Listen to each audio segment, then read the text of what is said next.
Welcome to the Dennis Prager Show. This is Carl Jackson sitting in for Dennis Prager. Thank you for joining us today. You know, the left hates the Constitution because it gives the people power over politicians. Conservatives loves the Constitution because it does the opposite. I remember growing up in Los Angeles, California, and I attended a school, Lugo Elementary, in Linwood, California.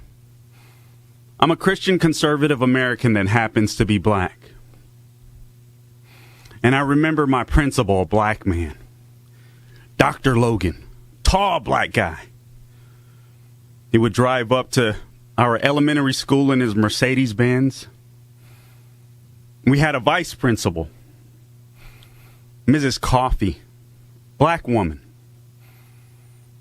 She would drive up in her nice car.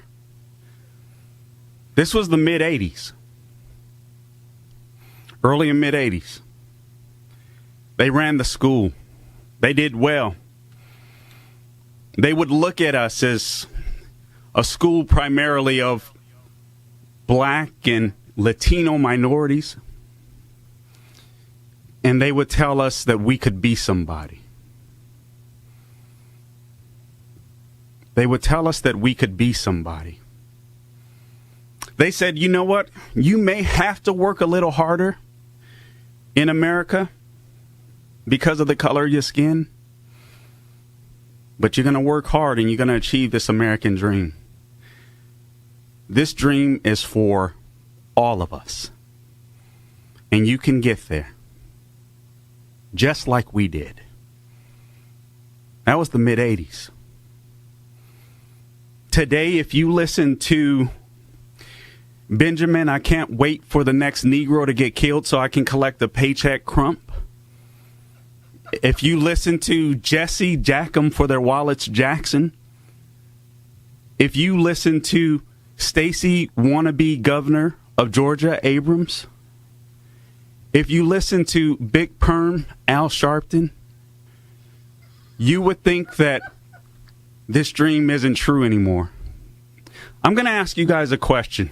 I got several things that I want to talk about today. I'm going to talk about, no one puts it this way, but I'm going to put it this way. What we see on the border is a catastrophe, but it's something else. It's the new American slave trade. It's the slave trade that Democrats claim they don't want. It's funny. It's funny how we've come full circle.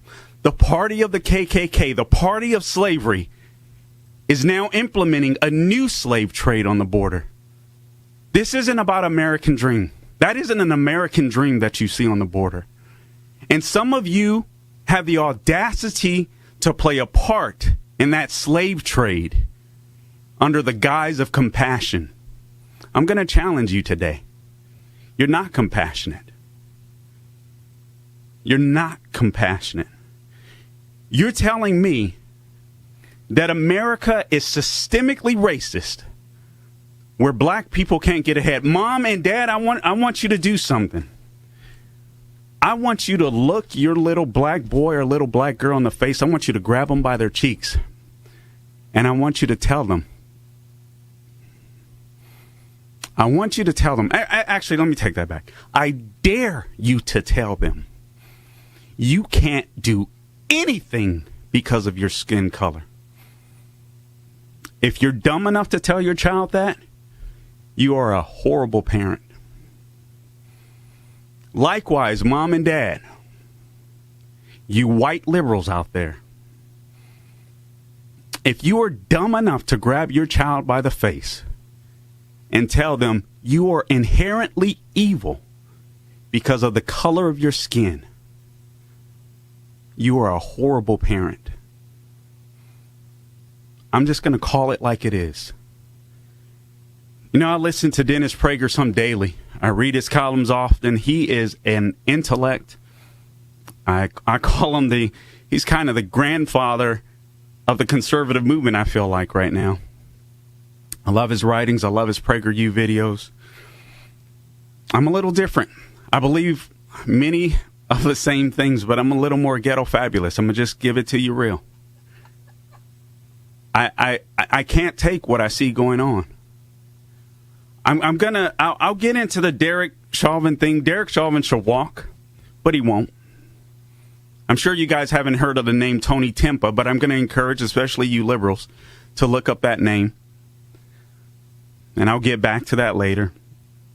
But I really do want you to understand what's going on the border. What's going on the border is nothing more than a slave trade. It is nothing more than a slave trade. I'm going to tie all of this stuff together. I don't care if you're talking about the $15 minimum wage. I don't care if you're talking about Biden's spending bill, his stimulus. This isn't a stimulus bill. You know, I never believed my entire life. I never believed in the concept of a hate crime. I didn't. Until critical race theory really boomed. Where these liberal elitists on these college campuses have flipped it's no longer a struggle. It's no longer a conflict between the lower class and the bougie class or the elites. Now the struggle is if you're white, you're automatically racist, and then there's everything else. And it's this constant struggle. And the reason why the left does that is because they don't have solutions to make your life better.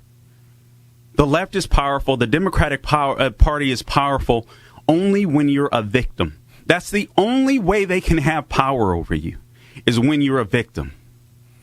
But if you rise to the occasion, then you defeat them every single time. The American dream.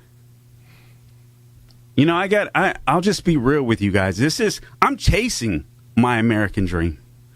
I wish I could say that I did radio for a living. I'm a local host right here in Orlando, Salem Radio Network. I don't make a living doing radio. This is my fight. I got a big mouth and I love talking about freedom. And I love doing it from the perspective of a black conservative.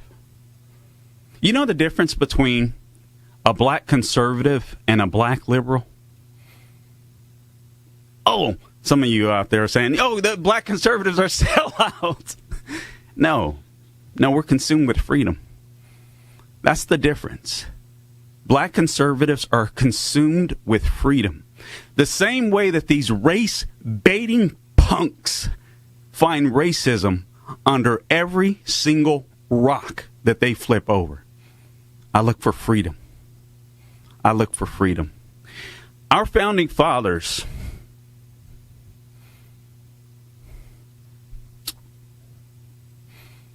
weren't perfect men, but they built an exceptional system. You don't believe me? Have you ever heard of the Guatemalan dream? What about the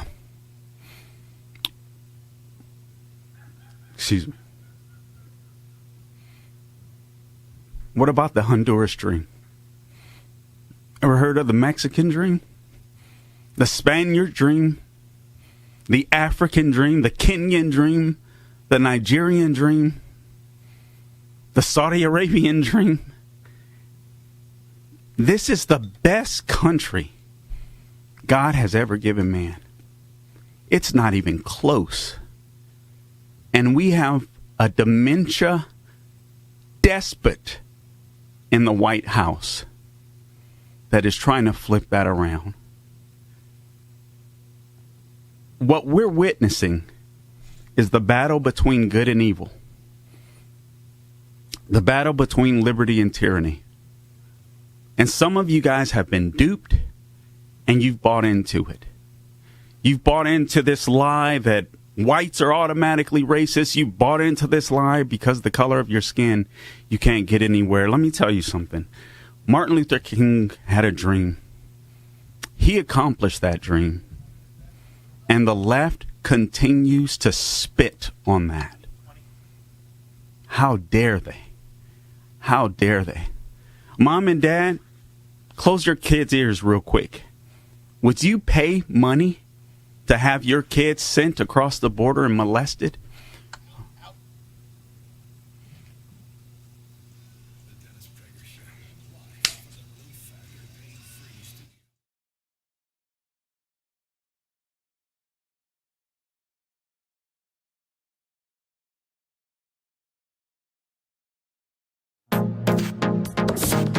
Trending now on America First with Sebastian Gorka. FF, BBC, salvageable. Right. The problem is that whenever I'm confronted with this question, I immediately hark back to my childhood, the great comedies of the BBC, the wonderful documentaries it produces, David Attenborough, etc. It's like ancient history. The two Ronnies, it's like ancient history. Yeah. Yeah, and I have such affection for the quality of content that they used to produce. Right. The problem is now I think they've gone too far down a particular route, and not even with the content they produce, but with the people that they hire. They tend to be, university educated. They tend to be very liberal, very metropolitan, very pro-Remain, etc., etc. So, and the problem is when you get a certain type of person, you create essentially a large echo chamber. Yeah. And at that point, they can't see somebody else's point of view. They can't understand why people think differently, and they're only going to produce a certain type of content. And at that moment, the content that they're producing is out of step with the vast majority of people, or the silent majority, as they're often known in this country. The remarkable thing about everything we discussed is the similarities between the situation here in America and in the UK, the land of the indomitable bulldog spirit and the likes of Winston Churchill. I think it's not an accident that those two individuals who don't see themselves as conservatives, I'm talking about Francis Foster and Konstantin Kisin. Well, Francis's mother escaped from Venezuela, and Konstantin and his family escaped from the Soviet Union. Keep up with what's trending. Subscribe on YouTube today. Trending now on The Charlie Kirk Show. Kamala Harris's niece, Mina Harris, came out and tweeted this, quote, "The Atlanta shooting was not even a week ago. Violent white men are the greatest terrorist threat to our country." Now, of course, this is not true. The shooter was not a white man. It was a Muslim, a Syrian immigrant to our country who killed 10 people.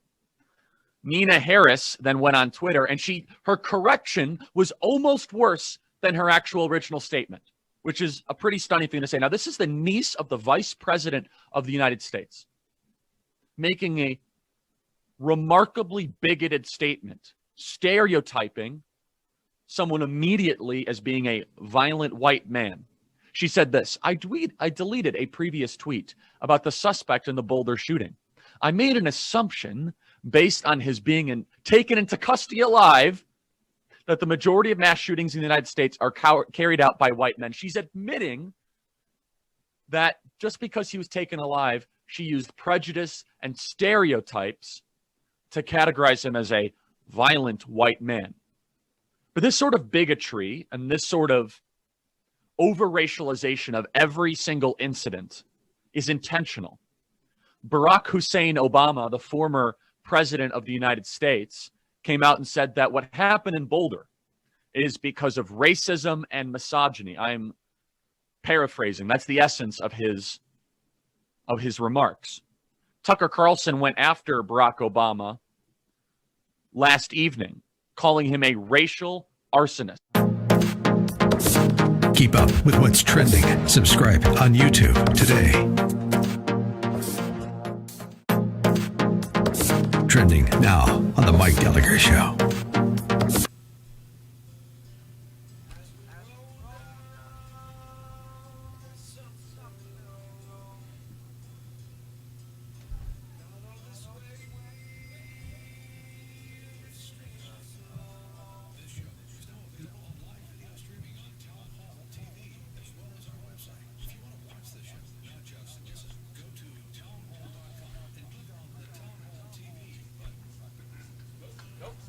You know, there's a such thing as misplaced compassion. Again, this is Carl Jackson filling in for the one, the only Dennis Prager, and it is such an honor and a privilege to do so. And before I forget, let me just take the time to thank both Mr. and Mrs. Prager for the opportunity, Alan Estrin, and of course Sean in my ear that helps guide me throughout the show. I appreciate every single one of you.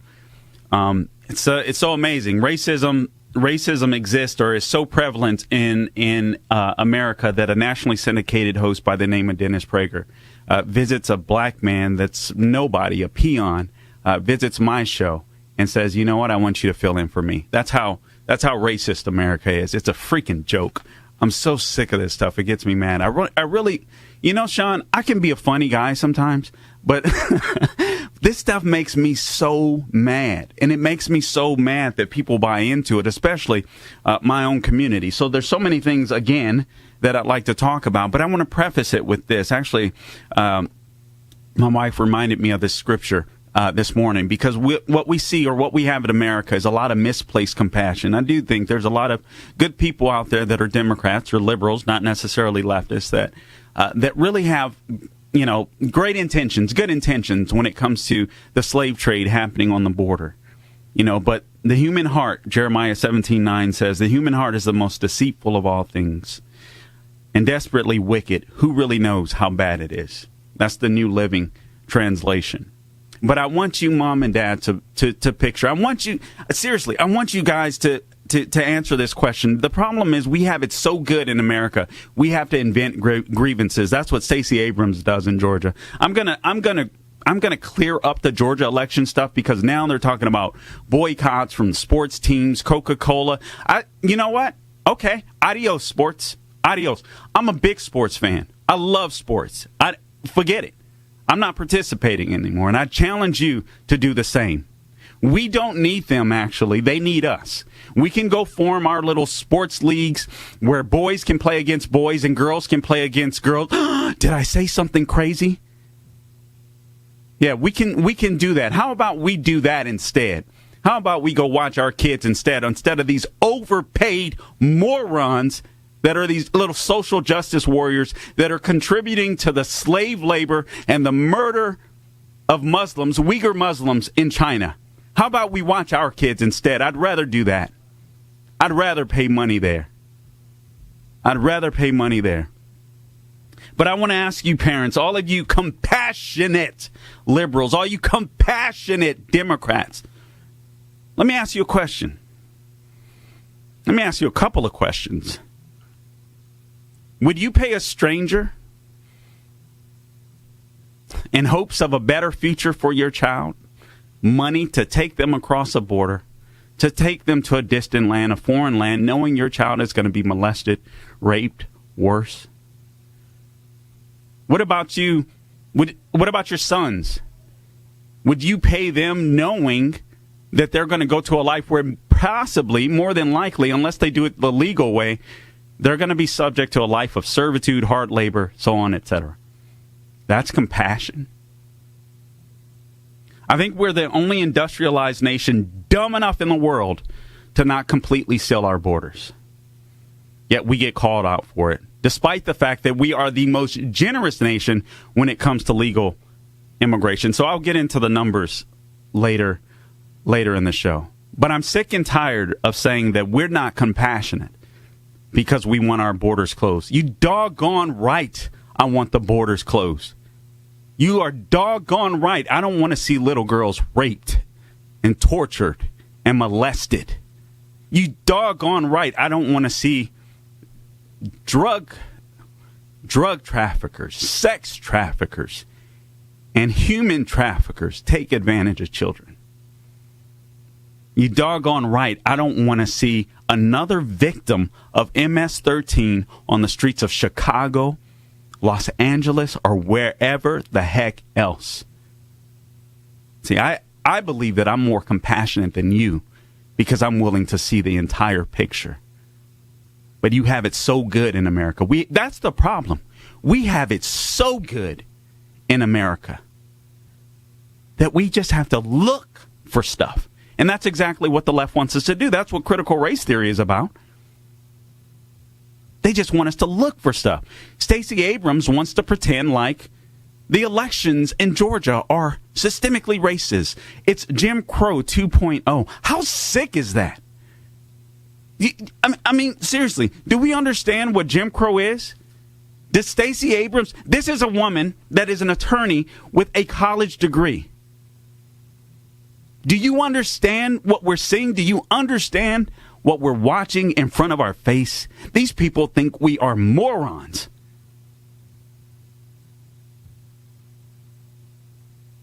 I could go on forever. Let me go ahead and go to the lines early because I got a lot to say. So we'll go ahead. Let's go to Eric. Eric, you got the mic. Eric, go ahead. Eric, are you there? Going once, going twice. Okay, let's go to Tom.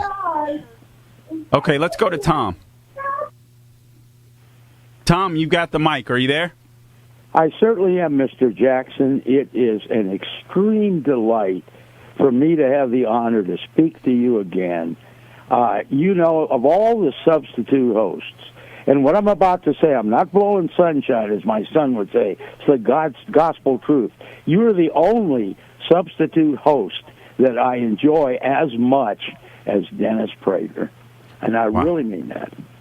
Wow, I mean, a brief bit of humor before I get serious, Carl. Yeah, absolutely. But make it quick, please, Tom. And I really do appreciate that. That is a high honor and a high compliment. I don't.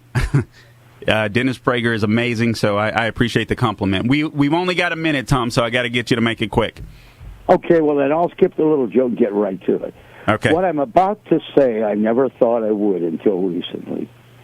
The Democratic Party has become so left-wing, so Marxist, and as the great Paul Kinger writes, Karl Marx was a devil worshiper, and therefore the Democrat Party is in bed with the devil, the master deceiver. You see it in the cancel culture. You see it in Antifa. You see it in not Black Lives Matter statement, but the organization. You see it in this vile Marxist critical race theory. And if we don't wake up, and if we don't follow probably our greatest hero ever that set this country straight in 1960s, Martin Luther King, if we don't get back to God and love each other and get rid of this vile deceit and hatred sown by Satan, we are doomed. And it'll be the worst tragedy in human history for the best country ever conceived under God and under God's good grace. To see that go down would be the most disastrous catastrophe ever. Let's all pray to God that he save this nation, Carl. Tom, thank you for the call. I really appreciate the compliment, and I appreciate your words. This is Carl Jackson sitting in for Dennis Prager. We'll be back in a few.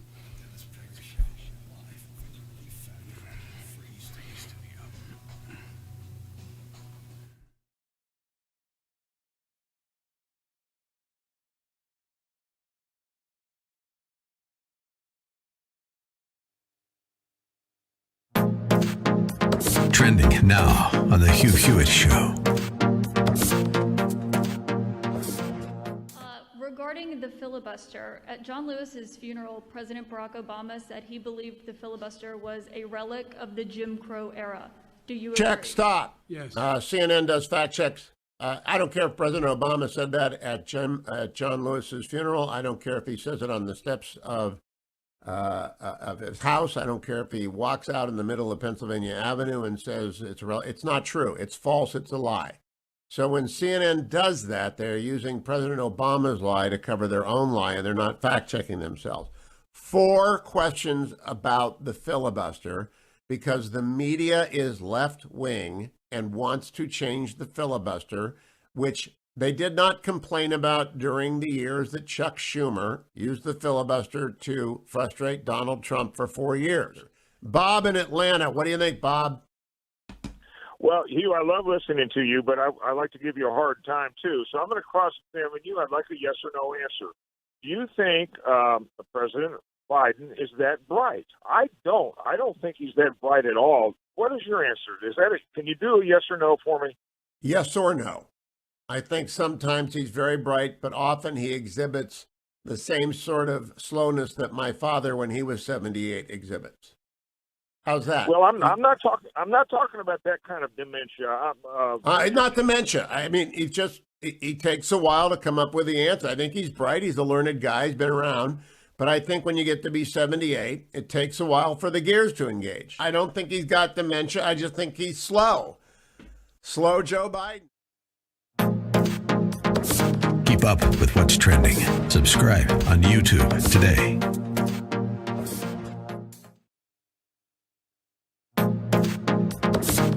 Trending now on the Eric Metaxas Show.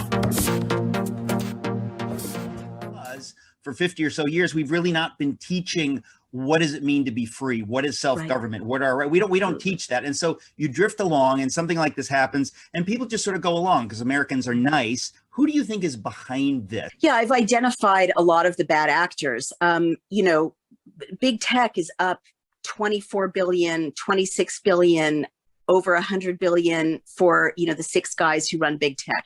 Amazon is up, triple digit billions, since last year. So, and they're all part of something called the COVID-19 Response Project, which started in March of last year to message how terrifying COVID was. I'm fascinated in a way that there are so few voices like yours that you're still seeing what you've always seen. It's just that everything has shifted. Yeah, I didn't leave the left left me, as my husband said. Well, Reagan said, oh, really? Is he quoting Reagan? The Democratic Party left me. And I think this has been a drift over the decades, but it's gotten so dramatic that there are many folks like you, traditionally on the left, who are talking about the same things those of us on the conservative side are talking about. Yes. And thank you, Eric, for noticing. I have been completely consistent in saying the same things ever since I wrote The End of America in 2007, criticizing each president as he arose for overreach when he overreached. I don't think there are that few of us. I think there are that few of us at a national level or in leadership. And I also think a lot of us are stunned. Keep up with what's trending. Subscribe on YouTube today.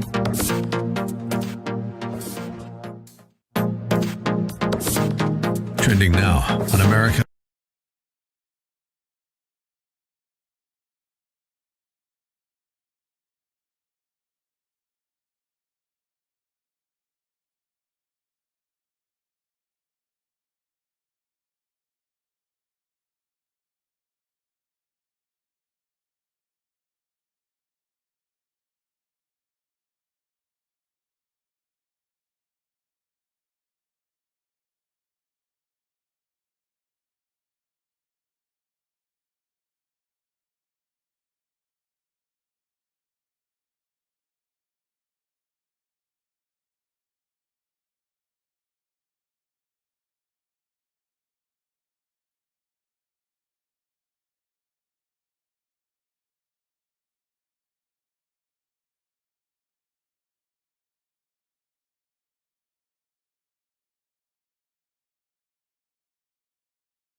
For the man in the White House that happens to be in the early stages of dementia, in my opinion.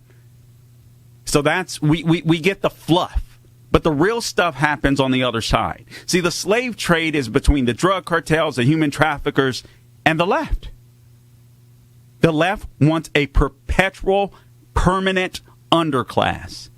And they're using and they're willing to use anyone that will come across that border illegally to do so. You think they want them to have the American dream? They don't want them to have the American dream. They're trying to raise. They're trying to raise up people that'll be dependent upon them. They want that lower class. And in a sense, they want revolutionaries. They want to continue to tell white people you're systemically racist, you're inherently racist. There's nothing you can do about it. And if you buy into that nonsense, especially if you're a person of faith, Catholic, Christian, Jew, I mean, I'm sorry. You need to go back through your Bible and wash your brain with some verses, because it is just stupid. It is completely asinine. I don't like using language like this on the radio, but I'm sick of it. I am so sick of it. And what's so discouraging is how many people of faith continue to buy into this nonsense, as if Jesus isn't sufficient if you're a Christian like me. You know, we have Resurrection Sunday coming up here.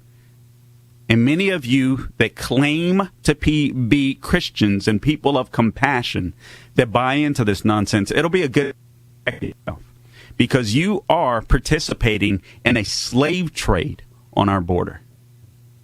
The American dream. They don't want these people to have the American dream.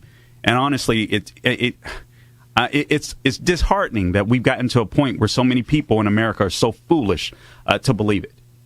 The left has done a great job of creating this constant struggle between the left and the right. Democrats are the party of the KKK, for God's sakes. The party of Jim Crow. Seriously, the party of Jim Crow has got the nerve to say that the party of Abraham Lincoln, the party that emancipated the slaves, we're the racist party.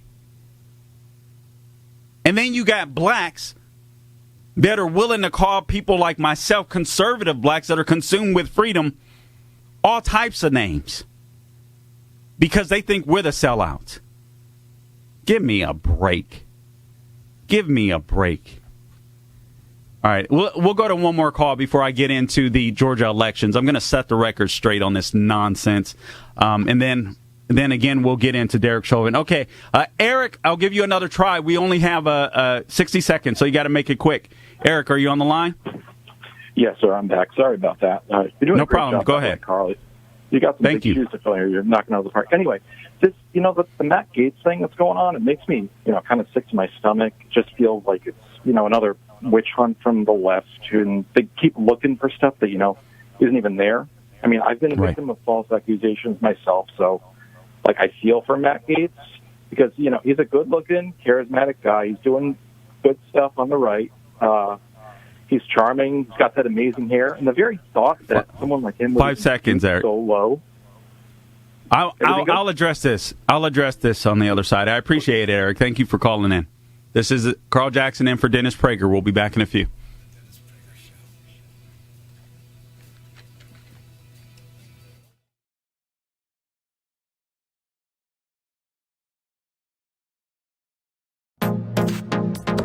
Trending now on the Mike Gallagher Show. In fact, I've got a theory. As the Biden administration is now looking at housing migrants at military bases, as the Biden administration is spending millions and millions of taxpayer dollars on motel rooms, brand names, by the way. This isn't just your dude drop in. I'm sure this is the good stuff. ICE has signed a deal worth $89.6 million with a Texas nonprofit to shelter migrants in hotel rooms as the feds process a massive backlog of new arrivals at the border. This deal was announced the other day as illegals are arriving at the border at a rate we haven't seen in decades. ICE has signed a short-term contract with the nonprofit division of Endeavors to provide temporary shelter and processing services for families who have not been expelled and are therefore placed in immigration proceedings for their removal from the United States. The $86.9 million contract provides 1,239 beds and other necessary services.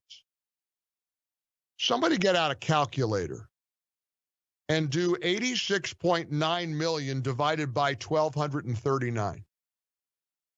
Who's got a calculator? Derek, go ahead and do 86.9 million divided by 1,239 beds. Keep up with what's trending. Subscribe on YouTube today.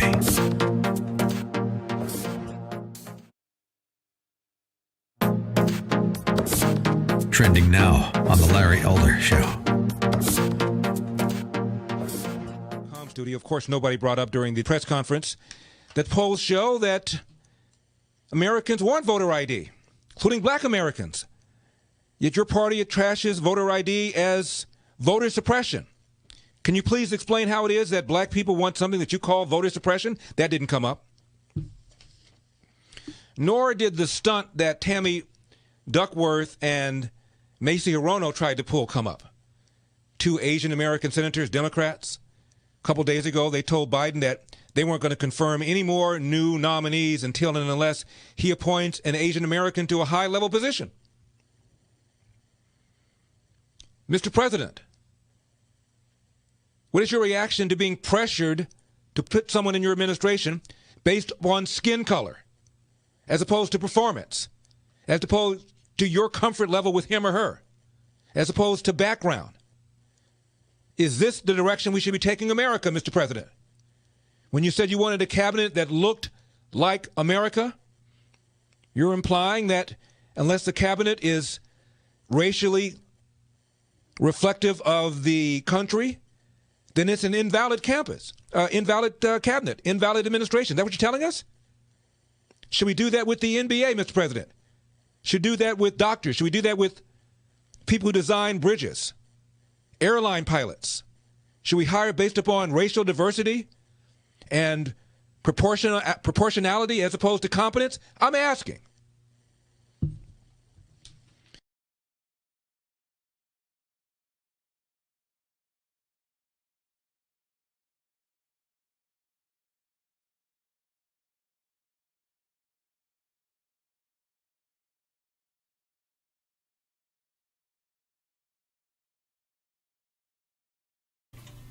Welcome back to the Dennis Prager Show. This is Carl Jackson filling in for Dennis Prager. By the way, if you're wondering where to find me, you can go on Facebook, Carl Jackson Radio, when I'm not suspended from there, carljacksonshow.com, and catch some of my latest articles. The latest thing that I wrote about is how Asian Americans need to fear black thugs, not white nationalists.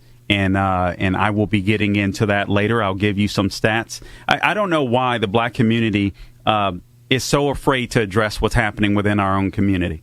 That's why the issues in the black community that are endemic within the black community will never get better.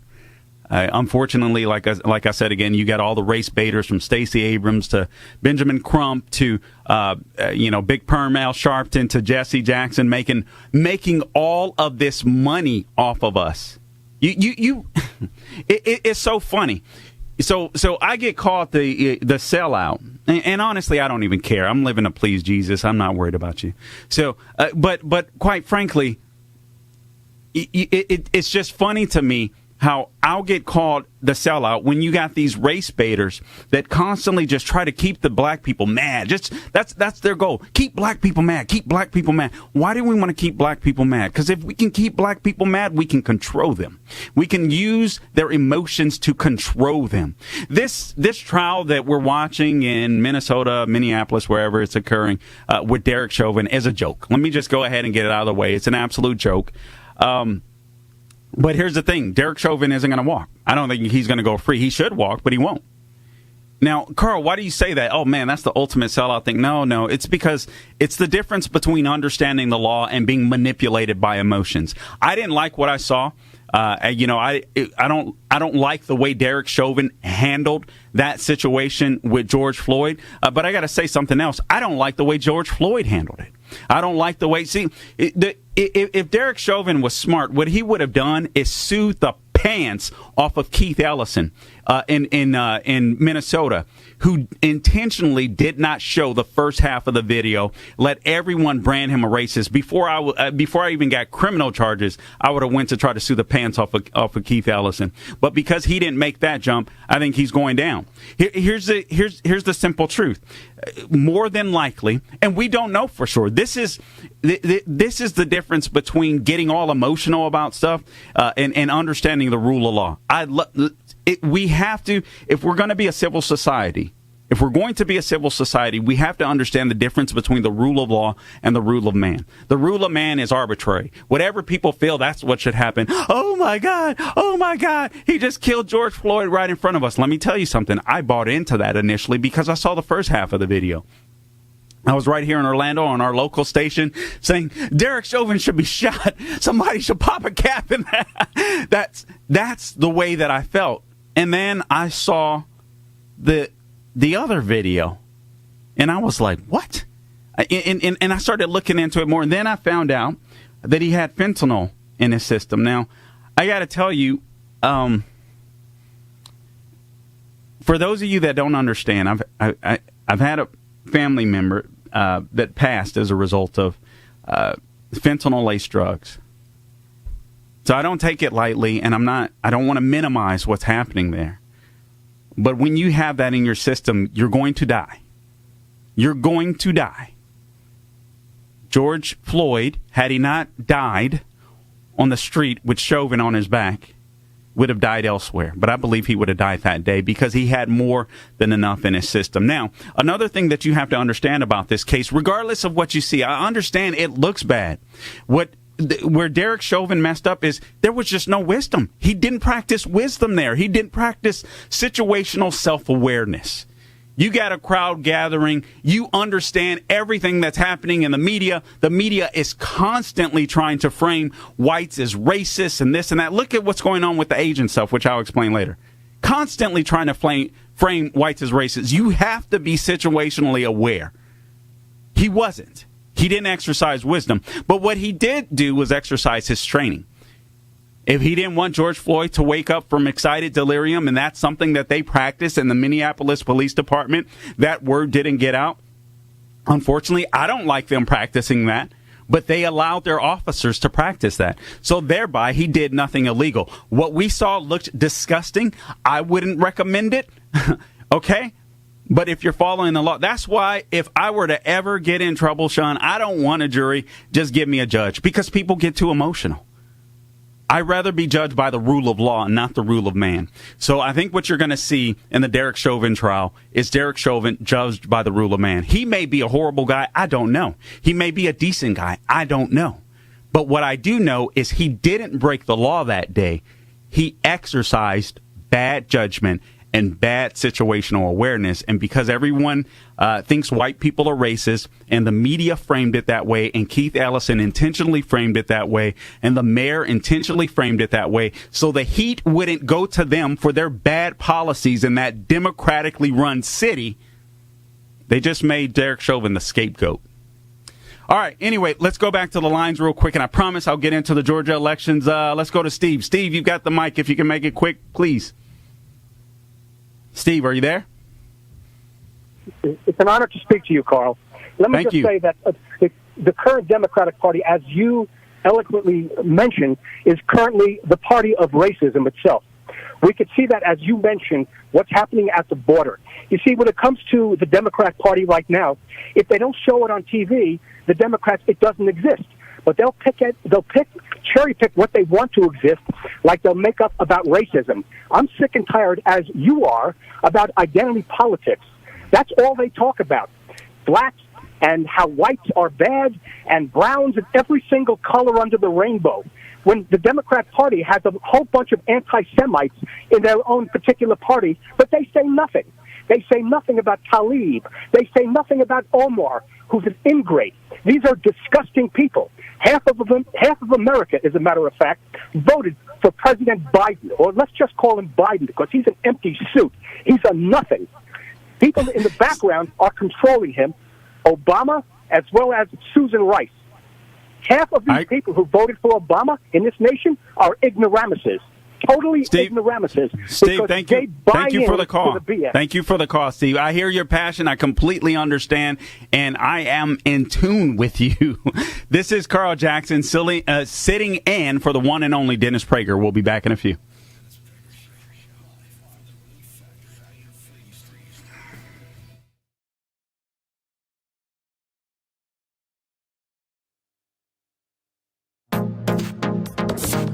Trending now on the Eric Metaxas Show. For 50 or so years, we've really not been teaching what does it mean to be free? What is self-government? What are we don't teach that. And so you drift along and something like this happens and people just sort of go along because Americans are nice. Who do you think is behind this? Yeah, I've identified a lot of the bad actors. Big tech is up 24 billion, 26 billion, over 100 billion for, the six guys who run big tech. Amazon is up, triple digit billions, since last year. So, and they're all part of something called the COVID-19 Response Project, which started in March of last year to message how terrifying COVID was. I'm fascinated in a way that there are so few voices like yours that you're still seeing what you've always seen. It's just that everything has shifted. Yeah, I didn't leave the left left me, as my husband said. Well, Reagan said, oh, really? Is he quoting Reagan? The Democratic Party left me. And I think this has been a drift over the decades, but it's gotten so dramatic that there are many folks like you, traditionally on the left, who are talking about the same things those of us on the conservative side are talking about. Yes. And thank you, Eric, for noticing. I have been completely consistent in saying the same things ever since I wrote The End of America in 2007, criticizing each president as he arose for overreach when he overreached. I don't think there are that few of us. I think there are that few of us at a national level or in leadership. And I also think a lot of us are stunned. Keep up with what's trending. Subscribe on YouTube today.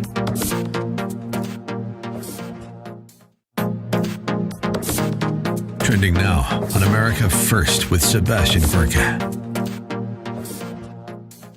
I'm really glad you bring up the issue of values and patriotism, Seb, because I think this is so important for people in the West to understand. And as someone who comes from outside, it's easier to see. I'm working on my first book, which will be called An Immigrant's Love Letter to the West. Wow. And this is really the point that I want to hit home. People need to understand in the West that what we have here is precious. It's rare. It's extremely difficult to maintain. And if we do not remember what our values are and we don't speak up for them, if we don't protect them, if we're not patriotic in a healthy way, the West will die like every great civilization before. And what comes in place of that is going to be China or Russia. Now, as someone who comes from Russia, I can tell you that's not a pleasant outcome. I know a lot of Chinese people. I promise you, if you care about, as people on the left claim to care about racism and, inequality and oppression, well, a world dominated by China, I'm not sure that's going to be less racist.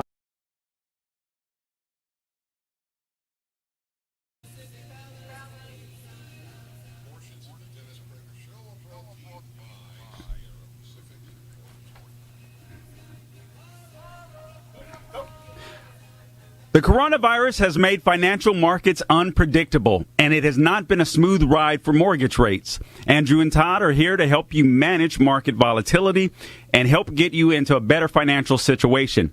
Many major banks and lenders are pushing back on purchase loans and suspending refi applications entirely, but not Andrew and Todd at Sierra Pacific Mortgage. They are clocked in and working remotely, ready to advise you on what's best for your situation. The decline in rates is fueling a boom in refinancing. If you're considering a refi, new purchase, cash out refi, or a reverse mortgage, don't wait on the sidelines. Rates are volatile, and there is no guarantee that they will drop further. Go to andrewandtodd.com today. Let Andrew and Todd help you navigate these challenging times. Call Andrew and Todd at 888-888-1172. Again, that is 888-1172 or go to andrewandtodd.com and they'll take it from there. All right, so let me go ahead and get started on this this complete and utter lie that the Georgia elections are like Jim Crow. I mean, this is honestly, black people, we should be tired of these race baiters insulting our intelligence. Are we being told to sit at the back of a freaking bus? And we don't even ride buses anymore. Are we being told to sit in the back of restaurants? Are we being told to sit at separate water fountains or drink from separate water fountains? All of these, by the way, I call it the Dim Crow South, not the Jim Crow South, the Dim Crow South. These were segregation policies implemented by the Democrat Party. They want to lie to you and pretend as if there was some type of big switch that never occurred, because that's how stupid they think we are. You know, these race baiters, along with the left-wing Democrats, I believe these people are sick. I don't say this lightly. These people are evil. How would you sell out your own people? Try to fool your own people constantly.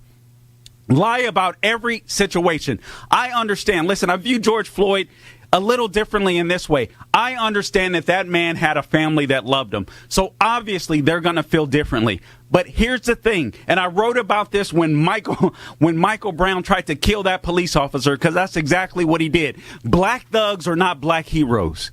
Let's get over this crap. Black thugs are not black heroes. We have plenty of black heroes through American history in order to have to look to George Floyd's. I don't understand why we put people on pedestals like this. People on pedestals that have committed crimes. A man that has put a gun to the belly of a pregnant woman. Are you kidding me? This is a black hero. This is a black hero. I feel bad for his family, but let's not get it twisted. Black thugs are not black heroes.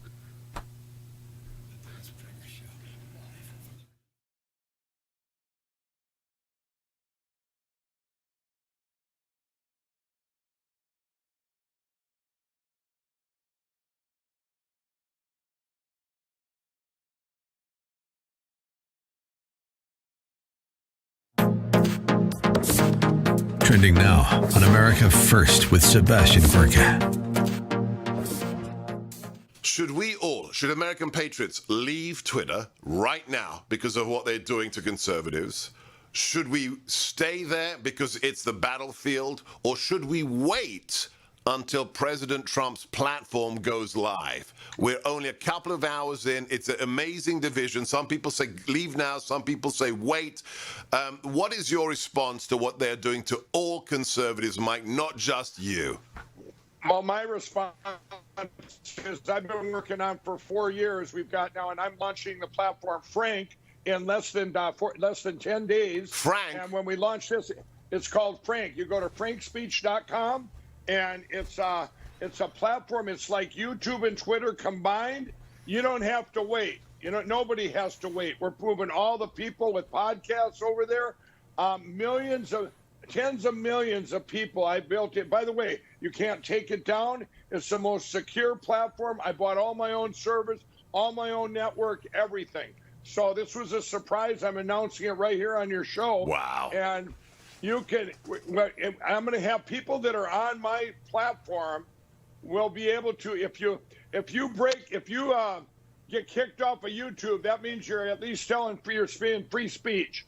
Because that's what I got sick of, Twitter and YouTube, those two especially. I mean, of course, Facebook, when I launch anything, they put over the top of it, contains nudity or porn. I mean, all this censorship is just crazy. But there's the answer. You go to Frank, if you go to Frank in a couple weeks, and everybody's gonna be there, and it will get the word out together. Keep up with what's trending. Subscribe on YouTube today. Trending now on the Charlie Kirk Show.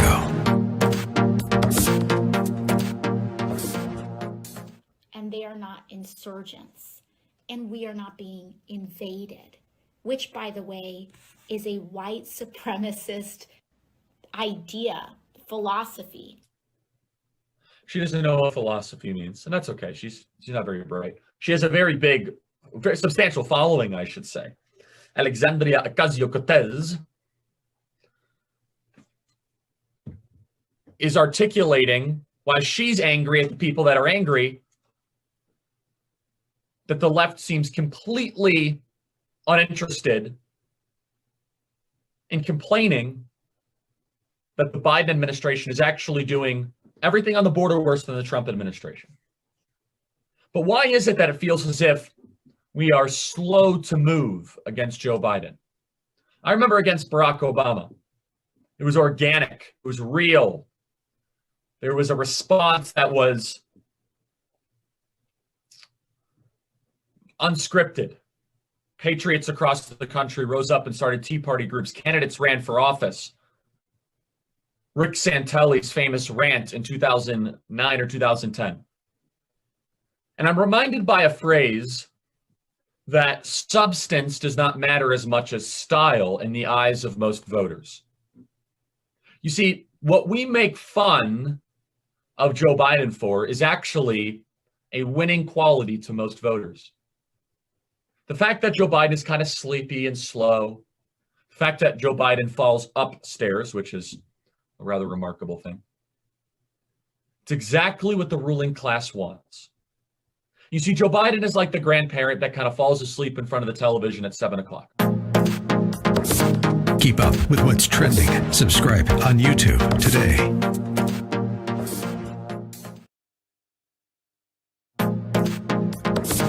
Trending now on The Larry Elder Show. But as it relates to our kids are unfortunately being harmed as a result of some of these policies. We've never asked the question, what is the result of the policy of keeping kids out of school? What harm could possibly come to kids? Well, we're seeing the highest teen suicide rate that we've ever seen in our country's history. We're seeing lost years of education. We're seeing spousal abuse and domestic abuse and child abuse and substance abuse. So we are harming our children almost beyond recognition. And now as we open up schools, we're putting in place rules that make no sense at all. Masking a child is a form of child abuse. Kids are not at risk of COVID-19. There's little evidence that they spread the disease to at-risk teachers. And this social distancing among kids is not necessary. And for God's sakes, why are we making kids wear masks while they're participating in athletics? That makes no sense at all. My guest is Dr. Jeffrey Barkey. He's a board-certified primary care physician. His website is personalcarephysicians.com. Dr. Barkey, suppose Donald Trump early on had gotten concerned about the coronavirus vaccine, picks up the phone, calls Dr. Jeffrey Barkey and says, I want you to be in charge of this whole thing. How would you have handled this thing? Well, thanks, Sage, for the confidence. You know, I think he did a pretty good job. You know, rather than just allowing the government bureaucrats to roll into action, and 5 years later we had a vaccine, he put the private sector into play, and that's why Operation Warp Speed has been so successful. So I think we've done a good job at rolling it out so far. Unfortunately, individual states are making mistakes how they roll out the vaccine. Keep up with what's trending. Subscribe on YouTube today.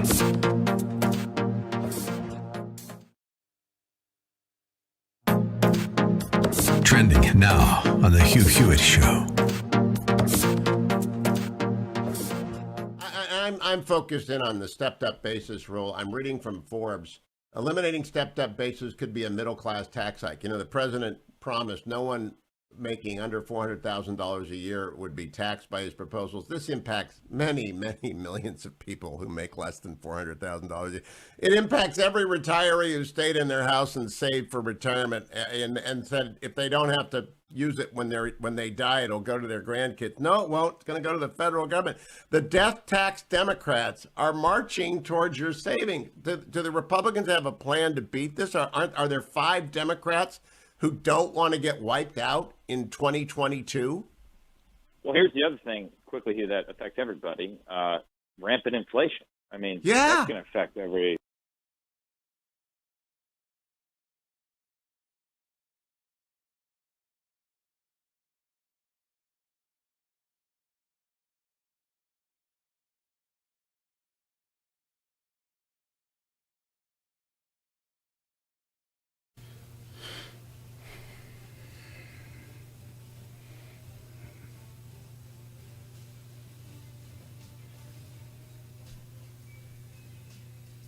Oh, I love that.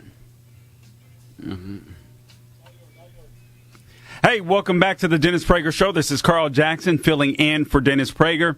I'm a local host at the Orlando Radio, Salem Radio Network station in Orlando, Florida. You can find me online. Just go to carljacksonshow.com. You can check out my works. And actually, Dennis Prager's works, too, because I take them and I put them on carljacksonshow.com because I think they're a good read for every single one of you, quite frankly. And, of course, be sure to support Dennis Prager and his mission, PragerU. I know they just finished up yesterday with, you could have had a triple match had you donated in March. I believe it comes again in August. But you can continue to donate, and you should, because what they're doing, they're cleansing the minds of all of these little children and college-age kids that have been brainwashed by leftists that absolutely hate America. You have to remember, again, that the Democratic Party is powerful when you are weak. That's their whole goal. That is their modus operandi. When you are weak, Democrats are strong. When you are strong, it's typically because Democrats are weak. The difference between liberty and tyranny, this is what you do. Don't buy into the emotion. Listen, I know we all get emotional, but when it comes to politics, you have to understand the game of political theater. Democrats, that's why Democrats so heavily focus on culture and emotions and stuff like that. But when you're considering politics, you have to step back from your emotion and you have to ask yourself this question. Whatever policy is in play, does it move us closer to politicians having more power? In other words, tyranny? Or does it move us closer to me, a citizen, having more power, liberty? So if you decide on policy decisions based upon making the government more powerful than you don't understand what it means to be an American. So I don't know why you would bash America. You don't even get what it means to be an American. All right, I got to get started on this Georgia election thing, and then I promise I will get to the calls. There's plenty of you there. I promise I will get to it, but I need to get started.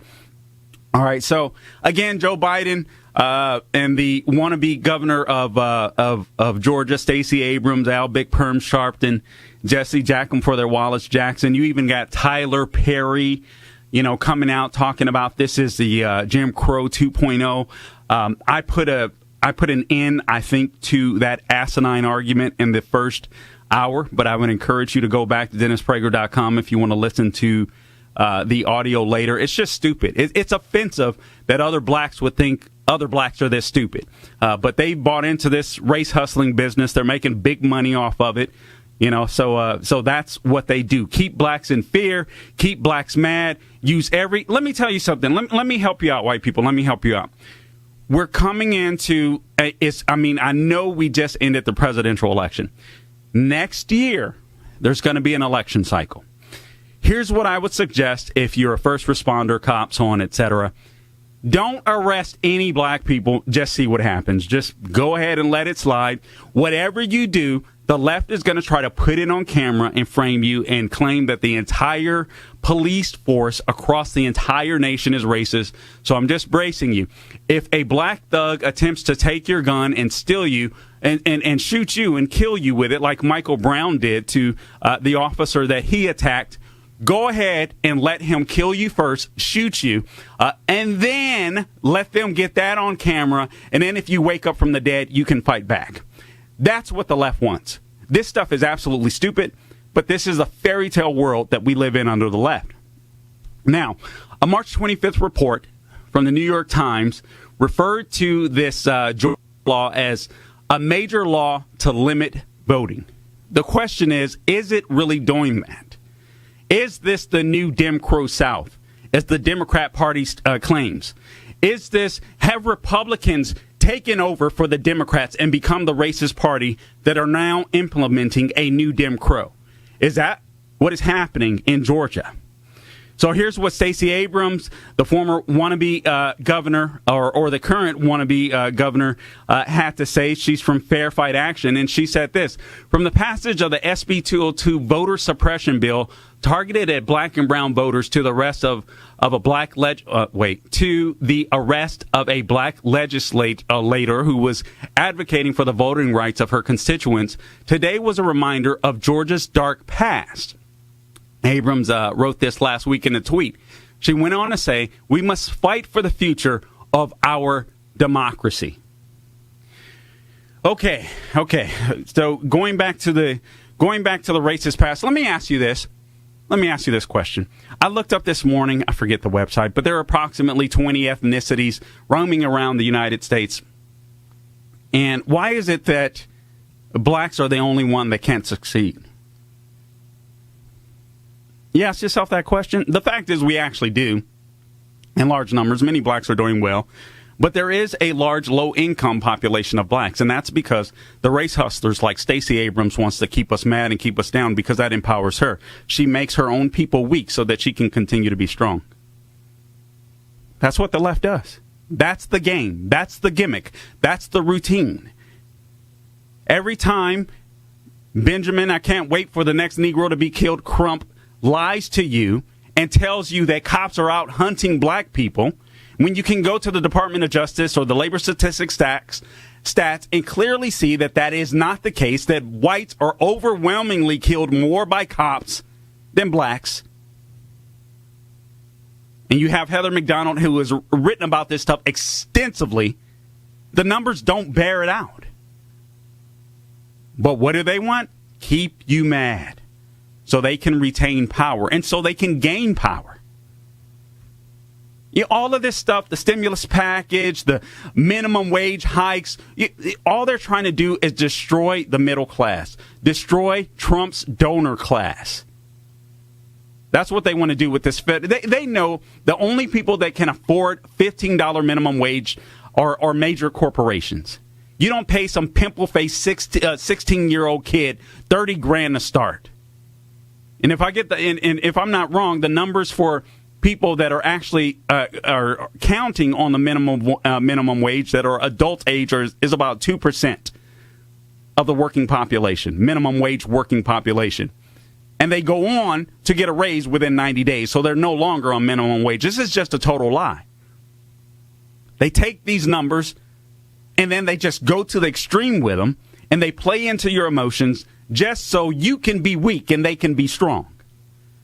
And that's exactly what they're doing with this election nonsense. They claim that the restrictions on casting absentee ballots is they're going back to Jim Crow. We're going back to Jim Crow era. Even the Washington Post gave Biden 4 Pinocchios for misleading Americans in his first press conference. So let's take a look at the lies versus the facts. First one, again, restrictions on casting absentee ballots. So here's what Biden was told to say by his handlers, because everybody that has a bit of common sense knows that guy isn't there for more than 30 seconds anytime he comes onto the camera. He says that it adds rigid restrictions, speaking of this Georgia law, it adds rigid restrictions on casting absentee ballots that will effectively deny the right to vote to countless voters. Now, Biden also came out today, and Sean, thank you for reminding me, and basically said he literally wants the Major League Baseball to go ahead and, what does he say? Biden endorses moving Major League Baseball All-Star Game out of Georgia, and he lauds athletes using sports to push politics. So sports, which used to be a ministry, in a sense. See, the athletes don't realize how powerful they are. They used to be ministers of unity, but now they no longer are. They're segregationists. That's what LeBron James is. He didn't realize how powerful his ministry was, how many lives he was impacting by, dare I say, just shutting up and dribbling. He had a bigger and a better ministry, a more unifying ministry, by just putting a freaking ball through a hoop than he does now, because now he's a minister of division. It's sick what the left does. It's like Dennis Prager says, everything the left touches, they destroy. They've destroyed sports. So I say, adios, sports. I'm going to go to the little kids' baseball game, the boys and the girls, see them play separately. You know, I'm not going to get into the fake science and pretend like boys can be girls and girls can be men. I'm not buying into any of that nonsense. But this is a complete and utter lie. Rigid restrictions according to whom? So voter ID is a rigid restriction? Georgia voters now have to provide a driver's license number or a state ID number? Hey, what is it? What is it about the left that is obsessed with people not knowing the identities of black people, just like they did during slavery?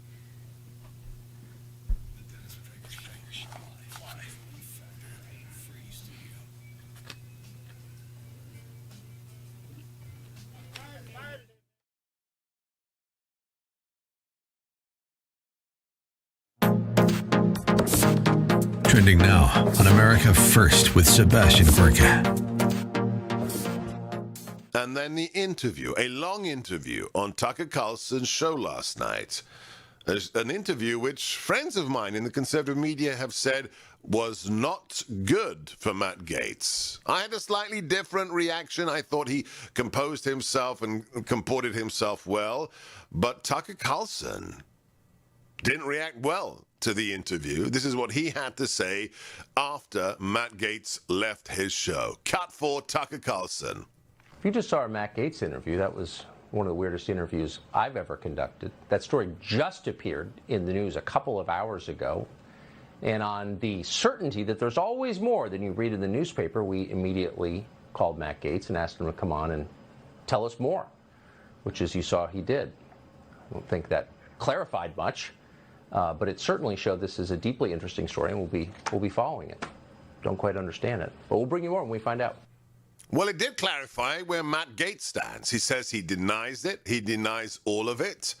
And also that a former Department of Justice lawyer was blackmailing or attempting to blackmail Matt and his family to the tune of $25 million. And that his father had agreed with the local FBI to wear a wire in a meeting with that individual who Matt Gaetz named on live television as former DOJ lawyer David McGee. And the New York Times story leak from the DOJ sabotaged that meeting where evidence could have been collected with that wire. Keep up with what's trending. Subscribe on YouTube today. Trending now on The Charlie Kirk Show. This is a teacher-student dialogue of a Zoom class in Virginia. Listen carefully. Play tape. Tell me what this seems to be a picture of. It's just two people chilling. Right, just two people. That's nothing more to that picture? Nah, not really. Just two people chilling. I don't believe that you believe that. I don't believe that you look at this as just two people. I don't think truly you is can look just at two this as people, just though, is it not? Yeah, but I think you're being intentionally coy about what this is a picture of. What would I be being coy about? It's two people standing back to back in a picture. Yeah, and that's all you see is two people. I'm confused on what you would like me to speak on in that sense. I don't think you are.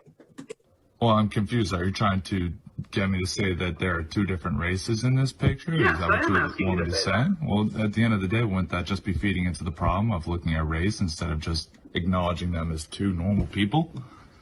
No, it's not, because you can't look at people and not acknowledge that there are racial differences, right?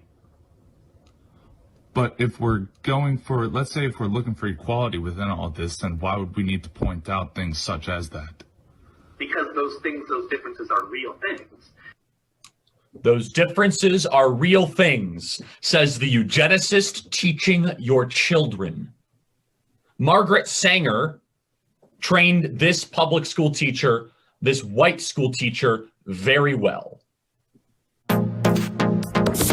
Keep up with what's trending. Subscribe on YouTube today.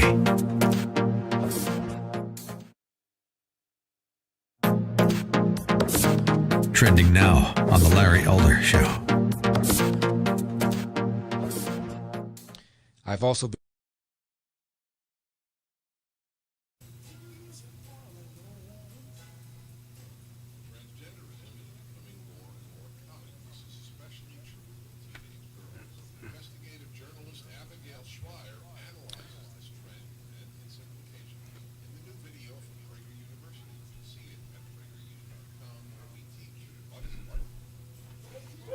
Welcome back to the Dennis Prager Show. This is Carl Jackson sitting in for Dennis Prager. Again, if you want to find me online, you can go to my website, carljacksonshow.com. You can find me on Facebook. Go to Carl Jackson Radio. Again, that's Carl Jackson Radio on Facebook or Twitter at Carl Jackson Show. And, of course, please subscribe to my YouTube channel. Just go to The Carl Jackson Show on YouTube, and you'll find me there. Let's go ahead and go to some of the calls real quick before I get back into this straight-up lie from these race baiters that the new Georgia election law is the new Jim Crow or the new Dim Crow era. So let's go to James on the line. James, you've got the mic. Thank you. James, you're breaking up. 19. Okay. No? Okay. James. Go ahead, James. Try it again. What's a good resource to counteract the 1618 project to counteract the thing that our students are learning in school? Honestly, PragerU. Also, you can go Charlie Kirk, Turning Point, and the Heritage Foundation. They've all did some works as far as the 1776 Commission report. And oh man, I forget the name of the black gentleman. I will look him up before the end of the show. Oh my Lord, he is doing a great work. What is his name? Anyway, I will, but those are a couple of places. You can go to the Heritage Foundation. They have plenty of material to come back. The Since 1619 project, PragerU has put some things up as well. So that is always, especially when you're dealing with younger people, I'd recommend showing them some stuff on PragerU. Turning Point with Charlie Kirk. They've all done excellent work. Bob Woodson. Yeah, is it Rob Woodson or Bob Woodson? Robert Woodson. Yeah, Robert Woodson. And he is doing great work in the black community. I would just suggest Googling him and looking him up. But Robert Woodson, that's a really good guy to know. Anyway, thanks for the call, James. I appreciate you being out there. Let's go to Kim on the line. Kim, you've got the mic. Kim, are you there? Oh, Kim. All right, Matthew, Matthew, I got Kim. All right, Kim, you got the mic. Well, thank you. It's a pleasure to talk to you, Carl. Thank you. I wanted to let you know that about 40 years ago, I am born and raised a Californian. I am a crazed hippie youth from the San Francisco Bay Area. Okay. And 65 years old now. But when I went to work for an engineering company, I had engineers there, most of them conservative, and we had several people that were liberal on my side. And growing up, I was raised liberal, completely bought into all the Kool-Aid, and I sat down and we talked together with a number of people on that we're all liberal together, and we just kind of discussed the issues and things like that. And when I sat down with one of the guys, and he said, "You know, you just don't really get it, do you?" And I'm like, "What are you talking about?" And he goes, "My family's old money. I was born and raised in Boston, and we're, Southern Democrats. We go way back." And I'm like, "Okay, well, I'm Californian, so what's the difference?" And he goes, "You just don't get it. We have to support the blacks because we have to keep them in their place." Whoa. You know what? Listen, that is rough to hear. I'm not doubting you at all. That conversation took place. That is pretty rough stuff to hear, but stuff like that goes on. I totally agree. That is the very reason why when he began to reveal what the Democratic Party was really all about, I switched to conservative and said, I will never go back. Oh, man, I appreciate that. That is such a... I'm glad you told that story. I appreciate the call, Kim. You know, I got to tell you guys, and I won't... several years ago, I was speaking to a Democratic strategist locally here, and just in every, just normal conversation, I don't know what race we may have been talking about at the time or what have you, and this person told me, we have to basically, if we can keep 95% of the vote, and I'm paraphrasing, uninformed, then we win. We count on approximately a 95% dummy vote, is what he called it. And it's like, you're kidding me. I mean, it's crazy, but this stuff exists. That is the goal for the Democrat Party, to keep you uninformed, to keep you emotional, to keep you mad, to keep you teary-eyed. Exactly what we see going on in the the Derek Chauvin trials and George Floyd, Derek Chauvin, so that you can't make an intelligent decision based upon the law, but you get all wrapped up and emotional. All right, I promise I'll go back to the line shortly, but I really do want to start getting through. I thought I'd be much further along, so I really do want to get through this Georgia stuff. So basically, Biden said that these Georgia election laws are pretty rigid. And he said it adds rigid restrictions on casting absentee ballots that will effectively deny the right to vote to countless voters. Again, he said voter ID is a rigid restriction. So Georgia voters now have to provide a driver's license under the new law and a state ID. And what I said before the break, and I want you to think about this. I want you to ask yourselves this question. What is it about the Democrat Party where they don't want blacks to have an identity? What is it about the Democrat Party? What a racist, bigoted thing to say, that blacks are too dumb, or blacks are too poor, or blacks don't deserve to have our own ID. We got 20 other ethnicities in the United States, and for some reason, the Democrat Party thinks that blacks are the dumbest, or the only dumb ones that don't want ID. By the way, blacks don't even buy into this nonsense. Over 70% of blacks feel like voter ID is a good idea. But this is what the media wants to keep pressing out, keep pushing out to you, because they want you to buy into this nonsense. They believe that the more and more they say it, you'll believe it. When someone says that blacks, it's suppressing blacks to request that people have voter IDs. No, it's helping to give blacks an identity and live in a civilized nation with the rest of Americans. It's as simple as that. For Stacey Abrams to claim such a thing, for Biden to claim such a thing, is absolutely crazy.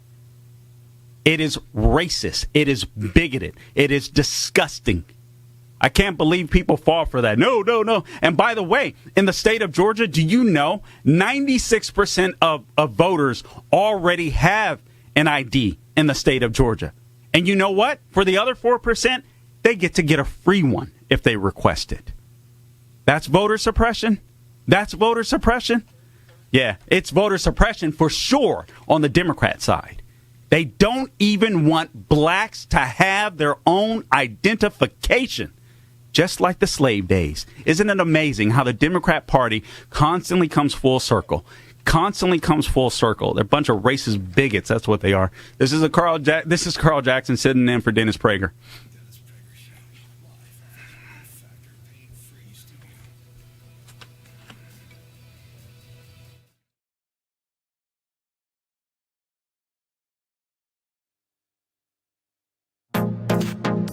Trending now on the Hugh Hewitt Show. Joe Biden, the president, is going to Pittsburgh today. He's going to Pittsburgh, and he's pitching, the New York says, Biden wants to pay for infrastructure plan. He's pitching a so-called infrastructure plan with 15 years of corporate taxes. CNN writes, with an eye on history, Biden moves on big, bold, and progressive infrastructure package. Good to know that the media will be examining it closely. Wall Street Journal, behind Biden's big plans, belief that government can drive growth. Now, the real headline is, and remember this, Biden proposes biggest tax hike in history.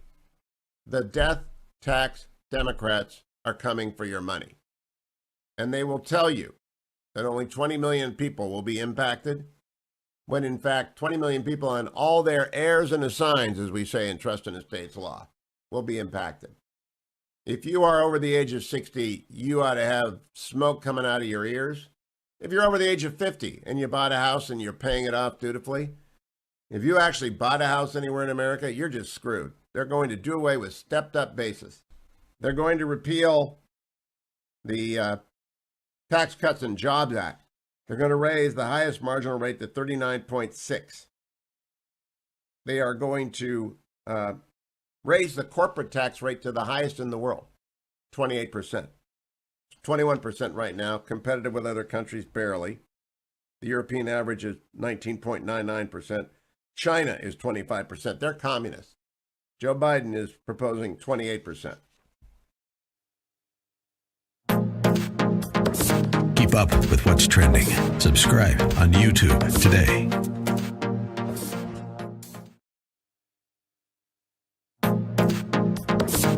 Trending now on The Larry Elder Show.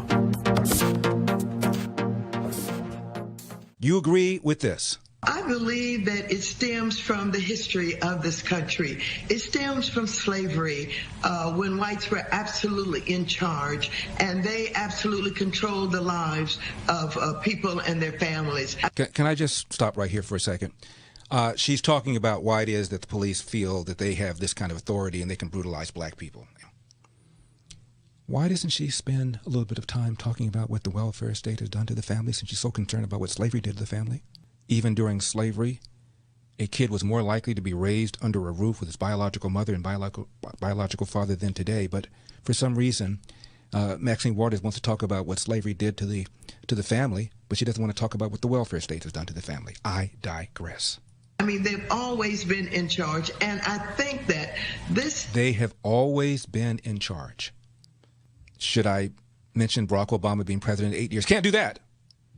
Now, not only, of course, is what Maxine Waters said flat out bigoted, it's dangerous. She's getting people killed. It's called the Ferguson effect. Because the police have been unfairly accused of being racist, they pull back. Bad guys know it. And innocent civilians, when they have an interaction with the police, if they're young black, why would you comply? Why would you follow what Larry Elder is saying, comply, you won't die, if in fact you sincerely believe, as Maxine Waters says, that the police believe it is their job, quote, to keep you in your place, close quote. She's making things worse. Keep up with what's trending. Subscribe on YouTube today.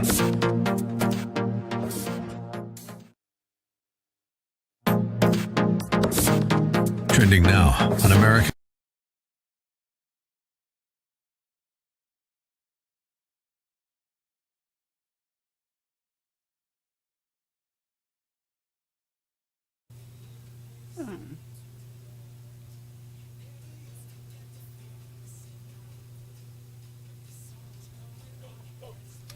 Welcome back to the Dennis Prager Show. This is Carl Jackson filling in for Dennis Prager. By the way, join Dennis Prager and Mike Gallagher for a travel opportunity that may be the highlight of your year.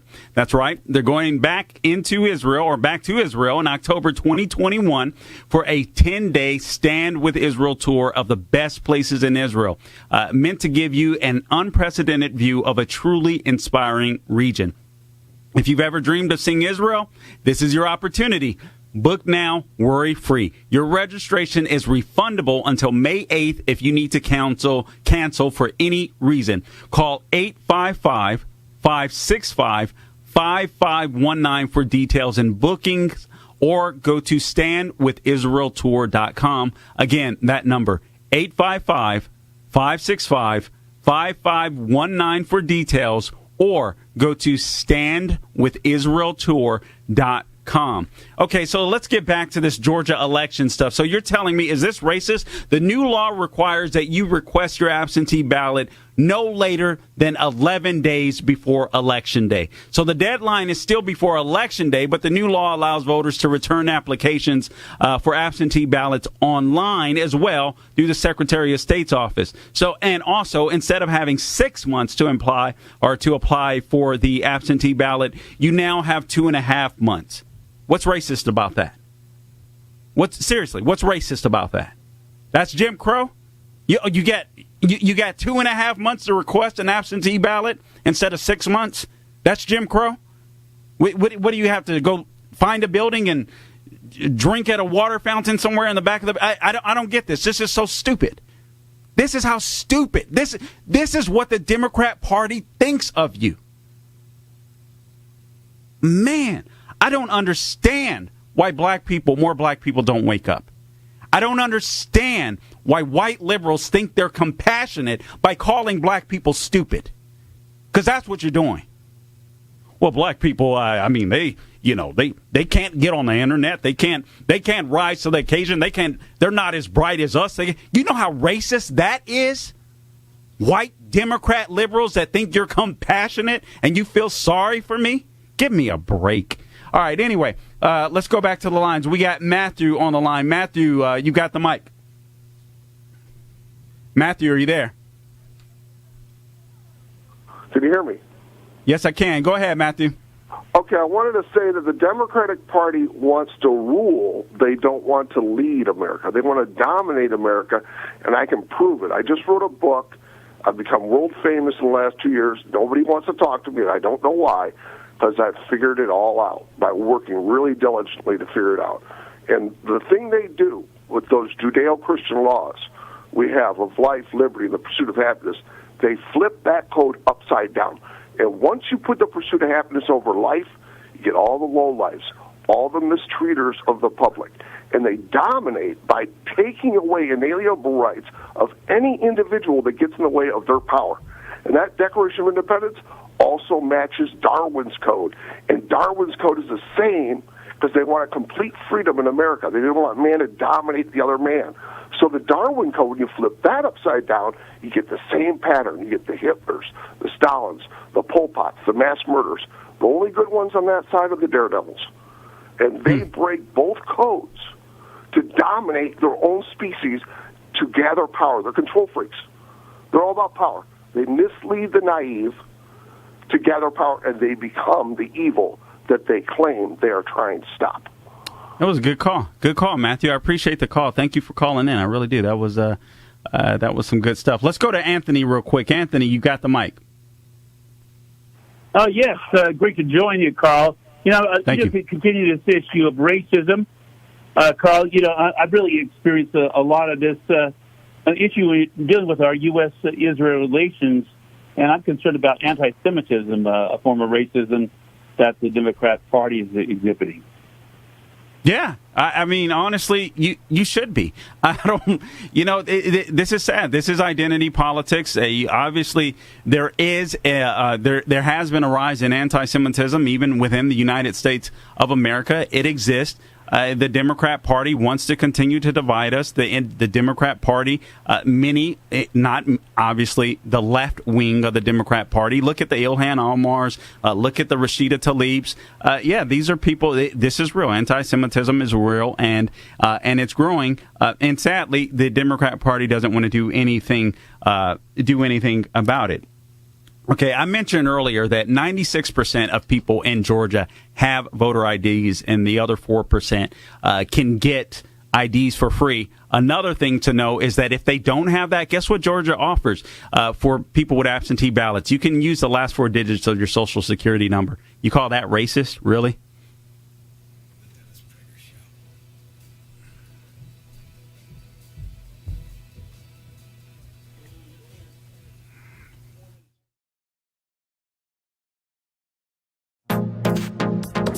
Trending now on the Mike Gallagher Show. Remember that stupid video where AOC was grandstanding for the cameras in a white suit? Remember her at that chain link fence in an empty field, weeping and crying? Oh, these poor kids, Trump's a monster. These children are in cages. Now, when children are in cages under the Biden administration, she's pushing back, saying, don't even say surge. You're being a white supremacist. You're talking, when are we going to stand up and say we are tired of this? She's pushing back, saying, don't even say surge. When children are in cages under the Biden administration, she's pushing back, saying, don't even say surge. You're being a white supremacist. You're talking, when are we going to stand up and say we are tired of this crap? When are we going to call the Alexandria Ocasio-Cortezes of the world out for what they are. They are pandering, hypocritical, narcissistic fools. You got thousands and thousands of children piled on top of each other because Joe Biden said there aren't going to be any borders. Come on in. We want a couple million people. Want me to play the clip of Biden leaning forward in that creepy way he occasionally does and says, you know what we need? We need 2 million people to come to the United States when he was on the campaign trail. Remember that? So now look what we got. We got thousands of scared, frightened, in many cases, COVID-positive children. One report was that one of the border locations had a population including up to 10% of the kids with COVID. Oh, we're not going to rip children from their parents' arms. You know, that press secretary pulled that crap again the other day. Keep up with what's trending. Subscribe on YouTube today.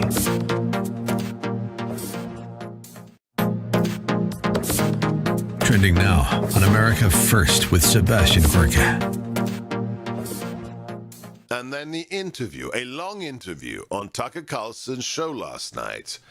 An interview which friends of mine in the conservative media have said was not good for Matt Gaetz. I had a slightly different reaction. I thought he composed himself and comported himself well.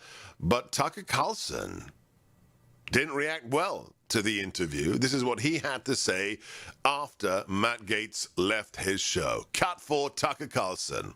If you just saw our Matt Gaetz interview, that was one of the weirdest interviews I've ever conducted. That story just appeared in the news a couple of hours ago.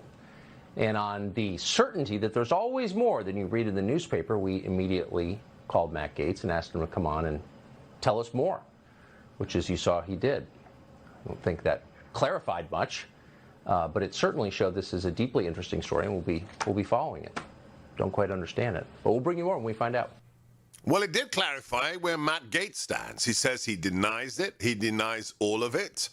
And also that a former Department of Justice lawyer was blackmailing or attempting to blackmail Matt and his family to the tune of $25 million. And that his father had agreed with the local FBI to wear a wire in a meeting with that individual who Matt Gaetz named on live television as former DOJ lawyer David McGee. And the New York Times story leak from the DOJ sabotaged that meeting where evidence could have been collected.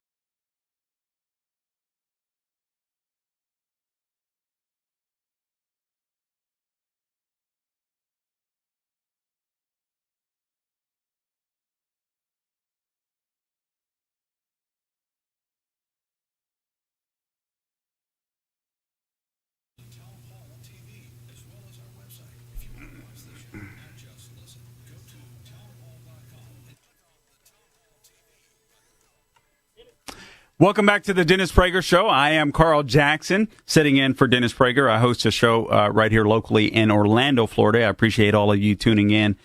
Today, we've been talking about the this lie that the Georgia election law is somehow some form of voter suppression, and Stacey Abrams and the race baiters like she and Benjamin Crump and even Tyler Perry. I think Tyler Perry is a good guy. He's just wrong on this one. But I guarantee you it's based upon the sources that he's watching, with everyone framing this as the new Jim Crow, which I call the Dim Crow, since it was the Democrat Party that implemented these segregation policies, including black codes. Let me just say this real quick. Black people that don't support the Second Amendment, you are cray-cray. You will stand up and talk about the civil rights movement. You will talk about how you hate slavery, yet you'll go back to the black codes that white slave masters implemented that said we couldn't own guns. Now, understand, there's a lot of criminals dying in the streets in a lot of democratically run cities.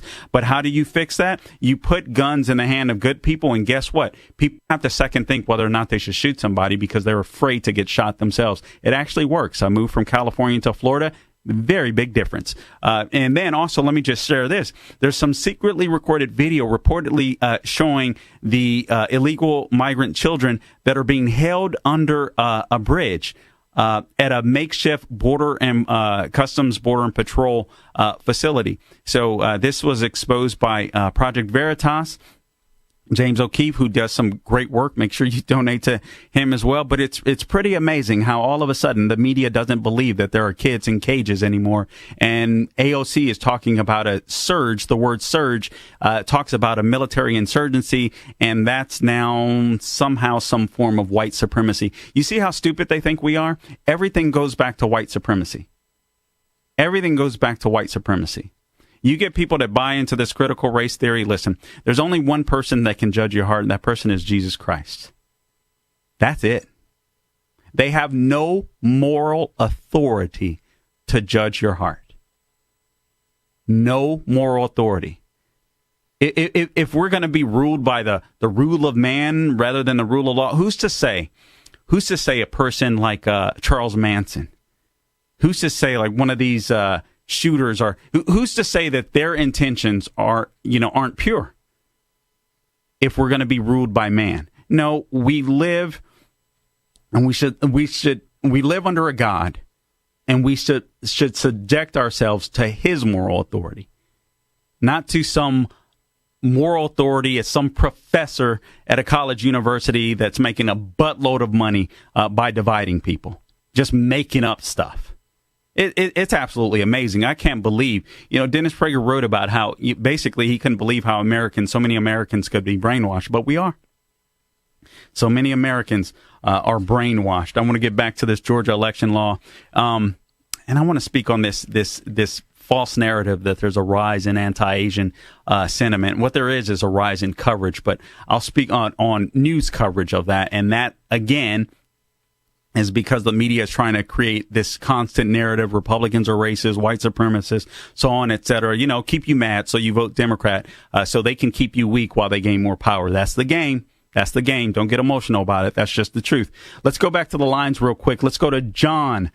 John, you've got the mic. Says you're a 40-year police officer. Hey, is that true? Or you were? Joe, thank you. Hey, I'm been a police officer 40 years. Thank you for your service. Thank you very much. You are absolutely right that it was a rough watch, but Officer Chauvin didn't violate his department's policy, and he didn't violate law. Situational awareness, you hit it right on the head. Very bad optic, and he should have known better. My goodness, what's been going on. However, that being said, within every instance of a black man being killed in the last 5 years that I'm aware of, where officers had a chance to have a dialogue or to give some direction, if that person would have just done what the officer had directed them or asked them to do, without exception, all of them would be alive today. You know what? I totally... Go ahead, John. Go ahead. Finish your point. No, and it's just, I love hearing your point, your side. Unfortunately, we can only speak about that in private as officers. Our department has been sanctioning our Facebook, Twitter. I don't have any of those, but all the guys that do post and share their feelings and their frustrations are getting backlash from their departments, and it's very sad. I'm sorry to hear that, John. I thank you for your service. I really appreciate the call. It's a shame that we put real heroes through that. And you know what? I do believe that there was a time where, a lot of police departments locally had some racist people in them. You're never going to get rid of racism until you go to heaven. So that's another reason why buying into this critical race theory is so stupid. Again, it puts man before God, government before God. Just so silly. But it's sad because also what the media continues to do, this is a gravy train. So George Floyd is a hero. Michael Brown is a hero who literally tried to steal a gun from a cop, and the media wouldn't report it. You had to go check out the Department of Justice paperwork to find out that Michael Brown tried to steal a gun from a cop. If Michael Brown tried to steal a gun from me, I would have popped a cap in them. I'm sorry. I know that offends some of you. Get over it. Because you would have done the same thing. This is what we don't understand. It's amazing how we can put ourselves in the shoes of cops that are dealing with situations, life and death situation. You want to know what it's like to be a cop? On oncoming traffic, go ahead and run into the middle of it and see what type of excitement or exhilaration you feel. It's that intense. I got to tell you, I've been the victim of a couple of crimes. And I've been a thug. And I can tell you, for all of you phonies that pretend like you know what you would do in a situation like that, you're lying to yourself. You have, unless you've experienced it, you have no idea how you would react in the moment of a crime. It's just a lie. The media gets you to believe this stuff. It is a lie.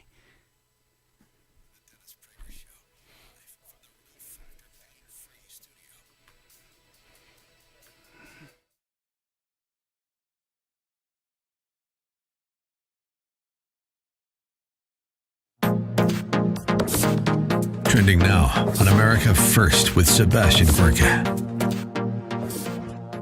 And then the interview, a long interview on Tucker Carlson's show last night. An interview which friends of mine in the conservative media have said was not good for Matt Gaetz. I had a slightly different reaction. I thought he composed himself and comported himself well. But Tucker Carlson didn't react well to the interview. This is what he had to say after Matt Gaetz left his show. Cut for Tucker Carlson. If you just saw our Matt Gaetz interview, that was one of the weirdest interviews I've ever conducted. That story just appeared in the news a couple of hours ago. And on the certainty that there's always more than you read in the newspaper, we immediately called Matt Gaetz and asked him to come on and tell us more, which, as you saw, he did. I don't think that clarified much. But it certainly showed this is a deeply interesting story, and we'll be following it. Don't quite understand it, but we'll bring you more when we find out. Well, it did clarify where Matt Gaetz stands. He says he denies it. He denies all of it. And also that a former Department of Justice lawyer was blackmailing or attempting to blackmail Matt and his family to the tune of $25 million. And that his father had agreed with the local FBI to wear a wire in a meeting with that individual who Matt Gaetz named on live television as former DOJ lawyer David McGee. And the New York Times story leak from the DOJ sabotaged that meeting where evidence could have been collected with that wire. Keep up with what's trending. Subscribe on YouTube today. Trending now on the Charlie Kirk Show. This is a teacher-student dialogue of a Zoom class in Virginia. Listen carefully. Play tape. Tell me what this seems to be a picture of. It's just two people chilling. Right, just two people. That's nothing more to this picture? Nah, not really. Just two people chilling. I don't believe that you believe that. I don't believe that you look at this as just two people. I don't think truly you is just two people, though, is it not? Yeah, but I think you're being intentionally coy about what this is a picture of. What would I be being coy about? It's two people standing back to back in a picture. Yeah, and that's all you see is two people. I'm confused on what you would like me to speak on in that sense. I don't think you are. Well, I'm confused. Are you trying to get me to say that there are two different races in this picture?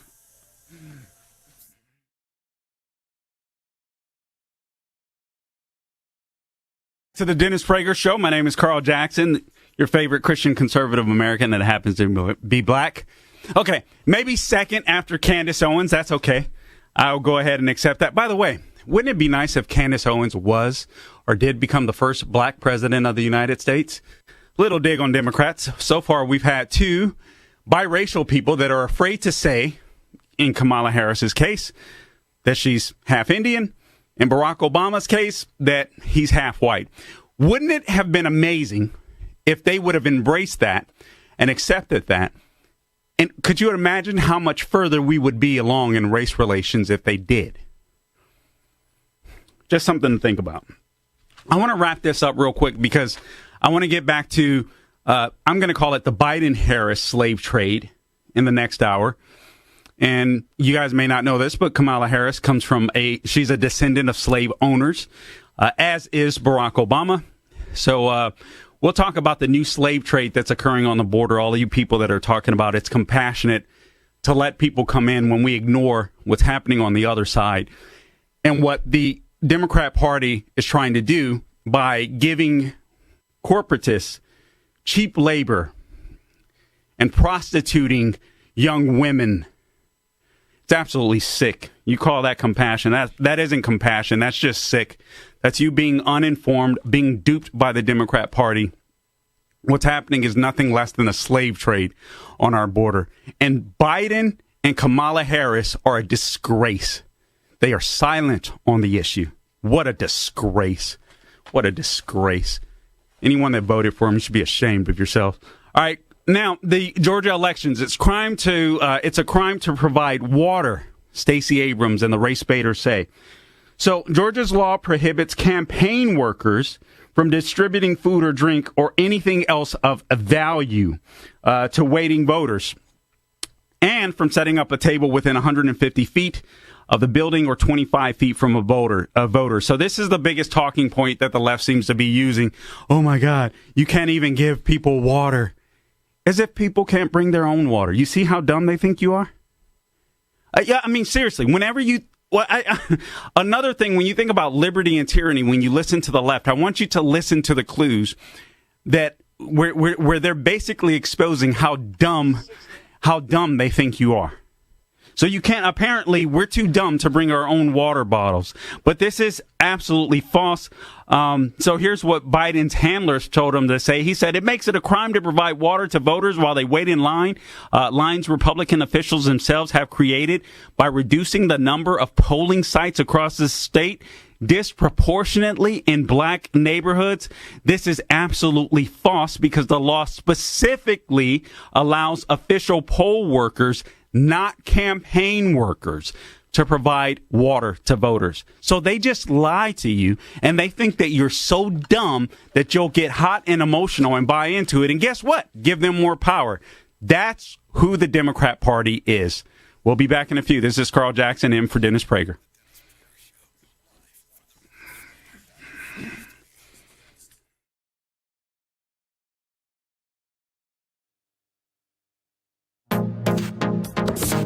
Trending now on The Larry Elder Show.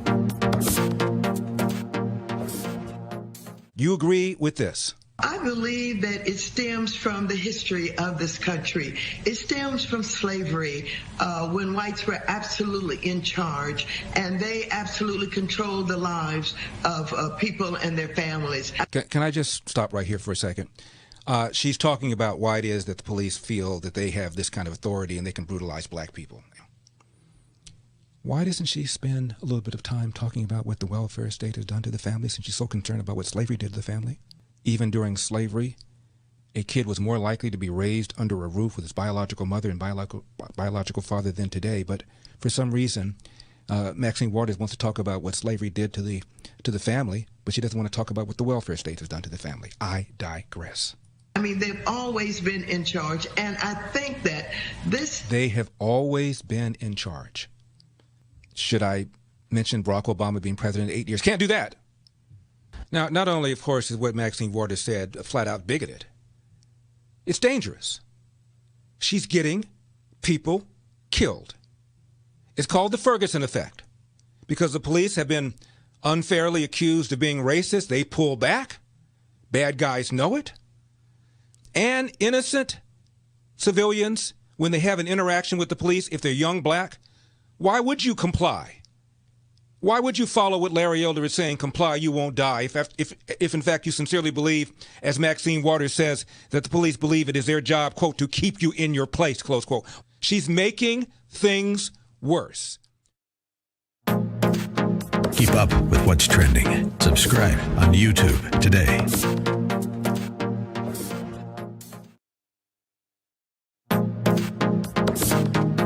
Trending now on America First with Sebastian Gorka. Should American patriots leave Twitter right now because of what they're doing to conservatives? Should we stay there because it's the battlefield? Or should we wait until President Trump's platform goes live? We're only a couple of hours in. It's an amazing division. Some people say leave now. Some people say wait. What is your response to what they're doing to all conservatives, Mike, not just you? Well, my response is I've been working on for 4 years. We've got now, and I'm launching the platform Frank in less than 10 days. Frank. And when we launch this, it's called Frank. You go to frankspeech.com, and it's a platform. It's like YouTube and Twitter combined. You don't have to wait. Nobody has to wait. We're moving all the people with podcasts over there. Tens of millions of people. I built it. By the way, you can't take it down. It's the most secure platform. I bought all my own servers, all my own network, everything.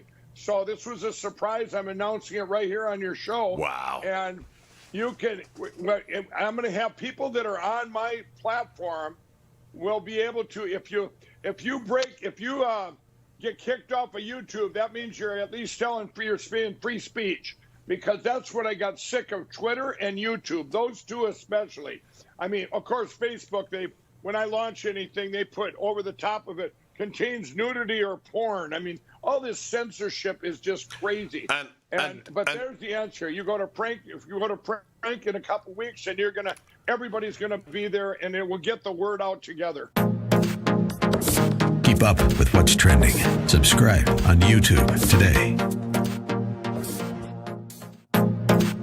Trending now on the Charlie Kirk Show.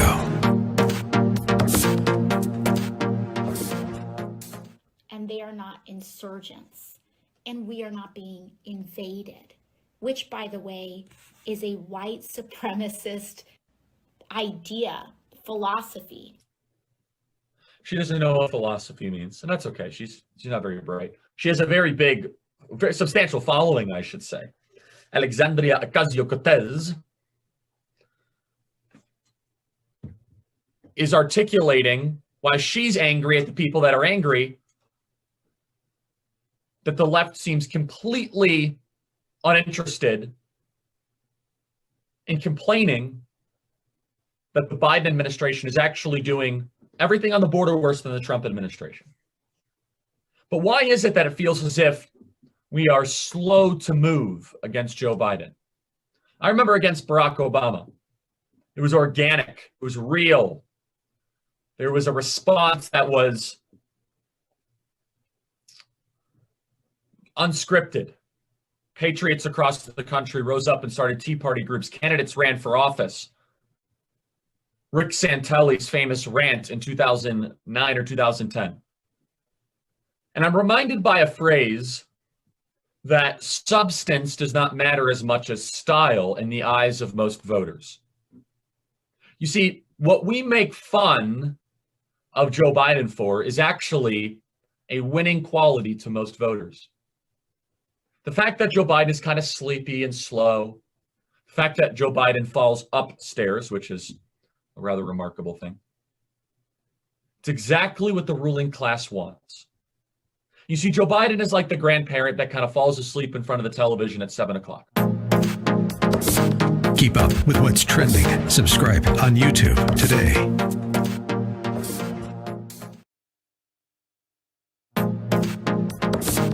Trending now on The Larry Elder Show.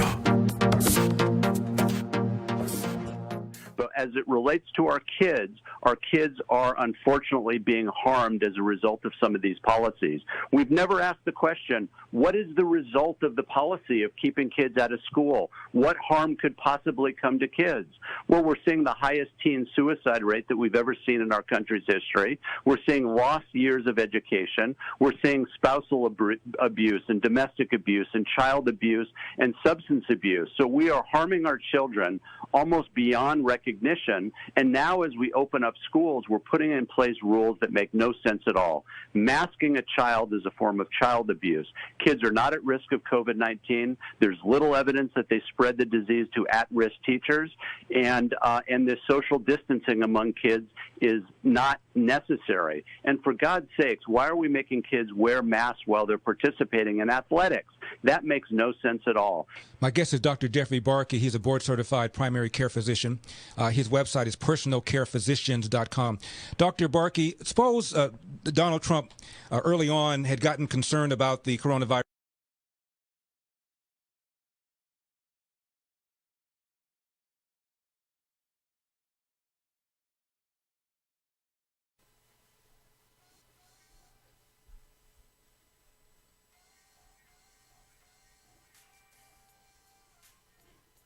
Oh, man.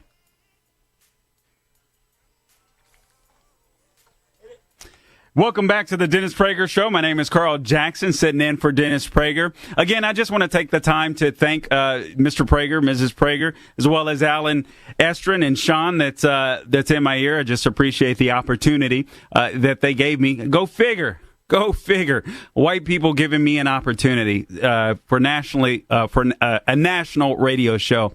Yeah, America is really racist. The same, I just want to say hello to my colleagues in Orlando, American Adversaries. They are another group of white men that took me in on radio and said, man, you really have some potential. Why don't you come join our show? Before I branched off to do my own. So Christopher Hart, love you, man. Thank you for all of you guys, everything that you guys do locally right here in Orlando. Thank you for not being the racist that Democrats claim you are. All right, so I want to continue and go back to the this Georgia election law. I want to clear this up because I want to get back to the Biden-Harris slave trade, and that's what you should call it, all right? It's the Biden-Harris slave trade that's occurring right on our border. Anyone that talks about being compassionate when it comes to children that are being sex trafficked and human trafficked, and a lot of these people are coming from their countries being told that they'll have a better life if they pay these drug cartels money, $5,000, $6,000, $20,000. If their lives are so horrible, how do they get that type of money to come to the United States of America? We are being sold a lie. These drug cartels are working with the Biden administration to not officially, if you will, but in essence, they are to create this new slave trade that's happening right on our border. We're gonna make a lot of money from human trafficking, sex trafficking little girls, all of you men that claim to be compassionate. Imagine that being your daughter. Imagine that being your daughter. You're compassionate. Yeah, right. Give me a break. Leftism is not compassionate. Conservatism is compassionate. We respect the individual. We love the individual. We build up the individual. Leftism tears down the individual to try to build a commune so that Democrats can have more power. Don't tell me that Democrats are more compassionate than Republicans. That is a lie. That is an utter lie. Don't tell me that the party that fought against Jim Crow, that fought to emancipate slaves, that fought against the Democratic Ku Klux Klan that was formed in Pulaski, Tennessee, in order to kill black Republicans and white Republicans, those in-loving Republicans that were helping blacks. Don't tell me that I'm in the party of racism. If you vote Democrat, you are. It's really that simple. And you know what? I hate to be so black and white when it comes to this stuff, but look at what the left is doing. Critical race theory? Seriously?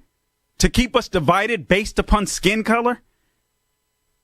All of you people of faith, make sure you go to church on Sunday.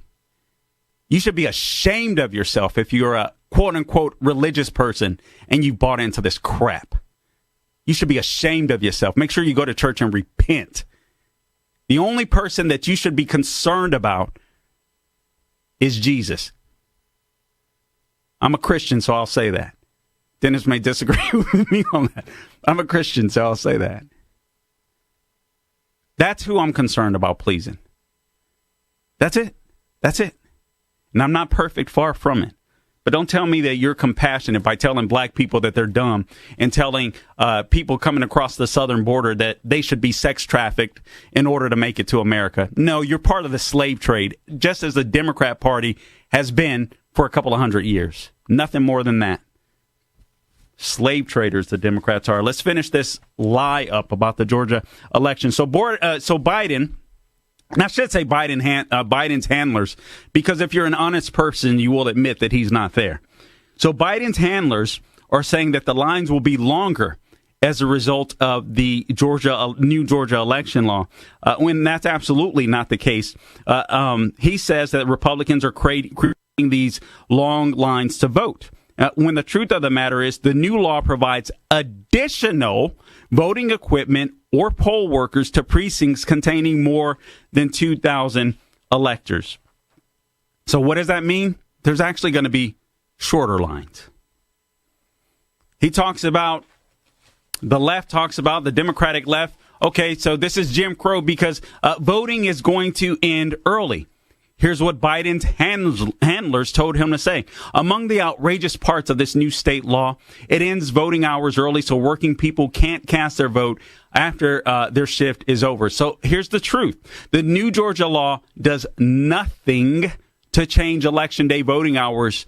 They're still from 7 a.m. to 7 p.m. And it also, listen to this, it expands weekend voting before Election Day. See, they just think you're dumb because they think, here's what Democrats believe. Hey, we're God. The morons that vote for us are going to listen. So we're going to tell them what they should think. They're not going to do any research because, as the political strategist told me, we count on our voters being our dummy vote in order so that we can gain power. Yes, that was literally told to me by a Democratic strategist at one point. That's what they believe. You're dumb. You're dumb. And sadly, I'm not going to finish that thought up, Sean. All right. The law also adds early voting on 2 Saturdays and 1 Sunday that previously were not available to Georgians. So that must be Biden's dementia talking, because I don't know how you actually extend the time of voting by and someone claims that you're reducing it. I mean it's just crazy. The law does limit this. It does limit runoff campaigns. So after Election Day, when elections are actually supposed to be over, instead of extending them out 9 weeks like we did, and we got this debacle in the state of Georgia, now it's 4 weeks. Personally, I think it should have been 1 week. If you don't love your country enough to make it to the election place on time, I could care less whether or not you vote. And you can call me racist because I don't care. All right, 4. Biden claims and the left claims that the new Georgia law renders drop boxes useless. So the wannabe governor of Georgia, Stacey Abrams, what did she say? The law known as Senate Bill 202 would, quote, render drop boxes useless and otherwise harm voters across the state. And then the New York Times said the GOP-backed bill that prohibits, says that it's a GOP-backed bill that prohibits the use of drop boxes. I'm all over the place. So a GOP-backed bill that prohibits the use of drop boxes. So some drop boxes that were added specifically to address voter fears of contracting COVID-19 during the pandemic will actually remain. So these drop boxes were added during the pandemic, as we all know, and some of those boxes will remain. As a matter of fact, each county in Georgia must, according to the new law, let me read that over. Each county in Georgia must provide at least one drop box. But boxes will have to be located near early voting sites and be accessible for dropping off absentee ballots when these polling locations are open. You know why they're doing that? So people can't cheat. And then number 5, again, they reference this Jim Crow stuff. It's just silly. It's just silly. Again, I address that. The fact that the Democrats are comparing this to Jim Crow, actually Dim Crow, since it was their policies that kept segregation alive for as long as possible in America. So I want you to go ahead and reframe that, Dim Crow South. It's just nonsense to call this law Jim Crow. And then Stacey Abrams says it's a legislative takeover. It does no such thing. Republicans already run the state, and the new chair, she's talking about the new chair that would... Actually, here's what she says. The Secretary of State will no longer chair the state election board, becoming instead a non-voting ex officio member. So the new chair would be nonpartisan, but appointed by a majority of the state, House, and Senate. That's not what she said. That's what the article says. I apologize. But basically, you get a nonpartisan position to be over the state election board. And that's a legislative takeover, according to Stacey Abrams, that thinks you're dumb and that's willing to keep her own people mad so that she can gain more power, more notoriety, more money. I'm sick of people like this. I'm sick of people like this. These people intentionally, because they have black skin and they know they can do it, they intentionally manipulate and misinform their own people so they can have power. And I'm the sellout? No, I'm a runaway slave because my thoughts are consumed with freedom.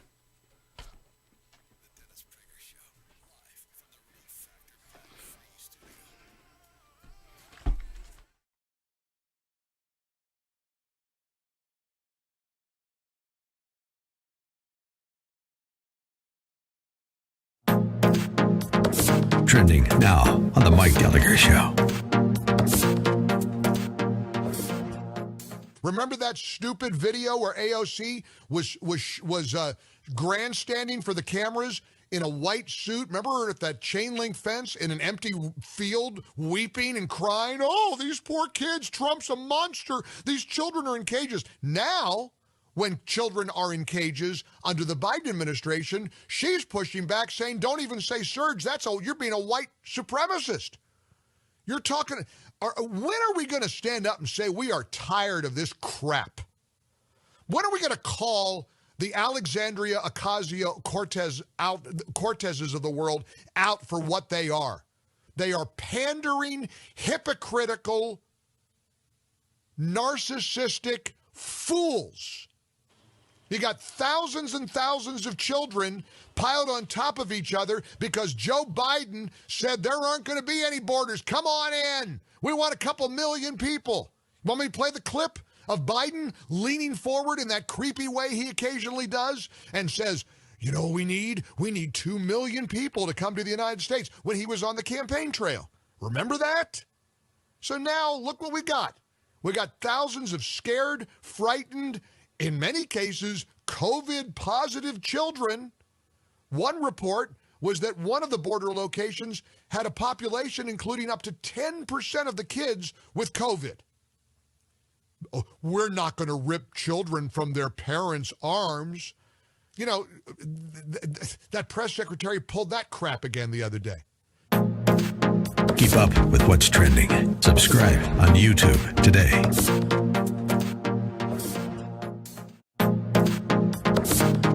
Trending now on America First with Sebastian Gorka. And then the interview, a long interview on Tucker Carlson's show last night.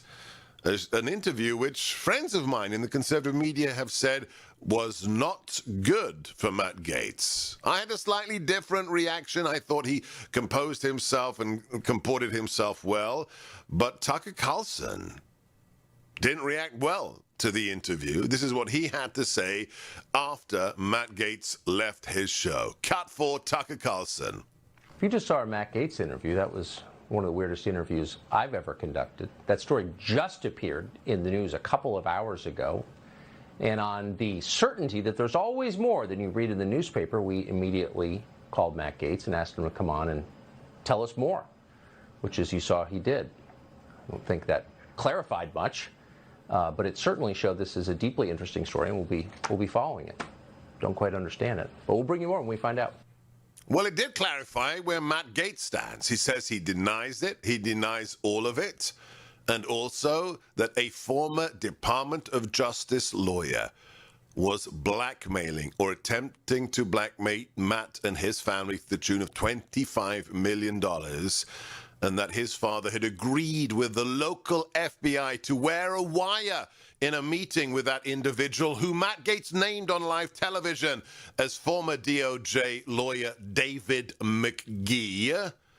And the New York Times story leak from the DOJ sabotaged that meeting where evidence could have been collected with that wire. Keep up with what's trending. Subscribe on YouTube today. Trending now on The Charlie Kirk Show. This is a teacher-student dialogue of a Zoom class in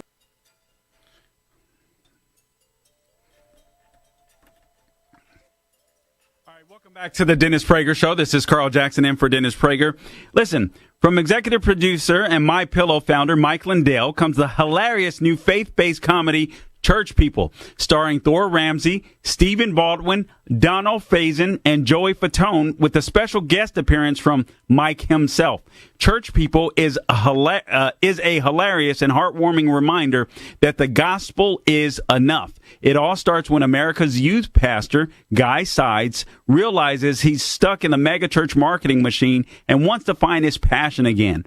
But when Guy attempts to get back to the heart of ministry, he is thrust into the throes of dissuading his misguided church leadership from performing a strange and potentially blasphemous stunt from the upcoming Easter service while navigating his own personal problems. Church People will leave you laughing out loud while ultimately reminding you of the true meaning of the gospel. You can stream Church People starting March 22nd on Salem Now. SalemNow.com. Watch Church People at SalemNow.com. Okay, before I get back into the slave trade, the Biden-Harris slave trade occurring on the border, let's go ahead and go to the lines real quick. I am going to touch on that. I'm also going to touch on this nonsense that there's a rise in anti-Asian sentiment. What's happening is the left is trying to use a lot of these attacks that have been happening, sadly, predominantly by blacks. I know you're a sellout to say, listen, people, be careful of black thugs that are attacking Asian people. But again, I really don't care. You know, Asians, I hope you embrace the Second Amendment. For those of you that have never embraced the Second Amendment before, this is a good time. The Second Amendment is a civil rights issue. You may not know that the NRA was started as a civil rights organization to actually help freedmen or former slaves. So just keep that in mind. The Second Amendment, civil rights, Bill of Rights.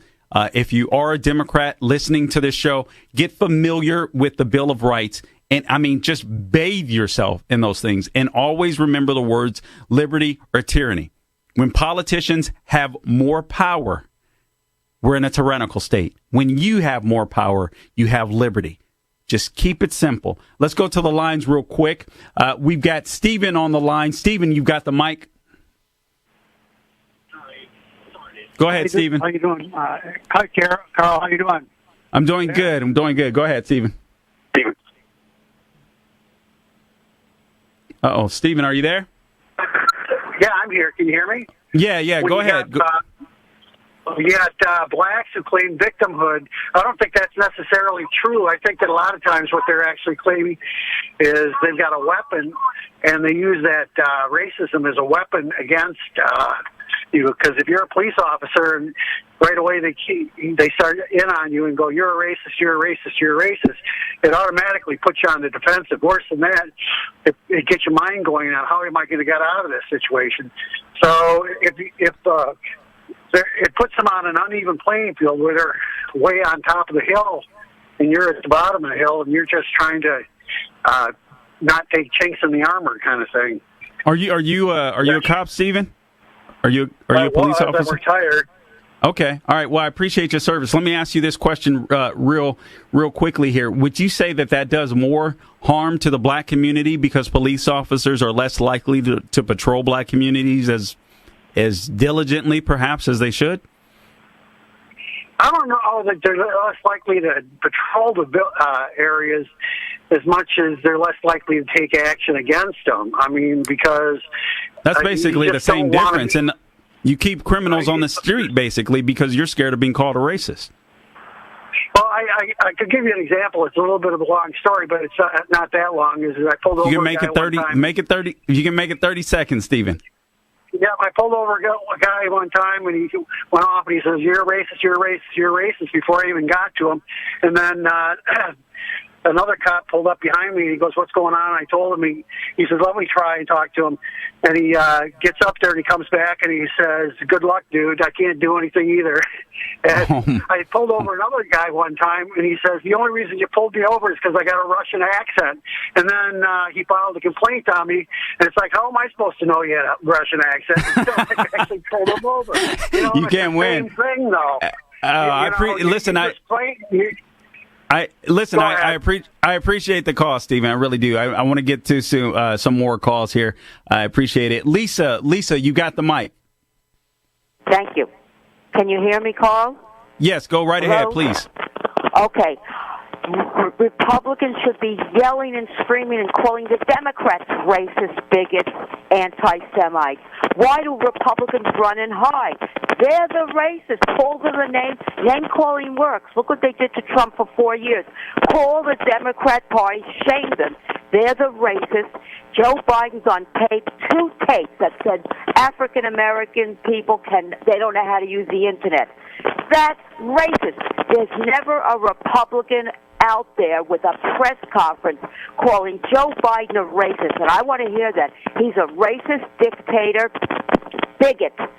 But the Republicans run away and hide. They're terrified of Democrats. He's on tape, Carl, twice, insulting African Americans. Lisa, let me respond. Let me respond to you real quickly.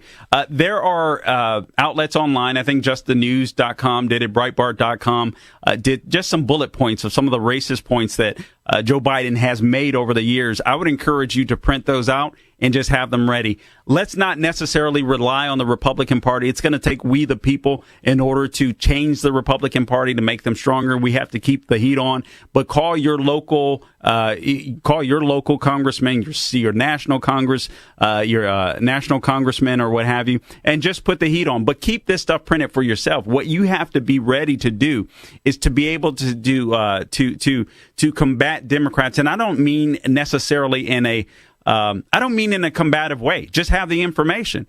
Well, you say this, but did you know this? Annie, you've got the mic. Go ahead, please. Hey, good afternoon.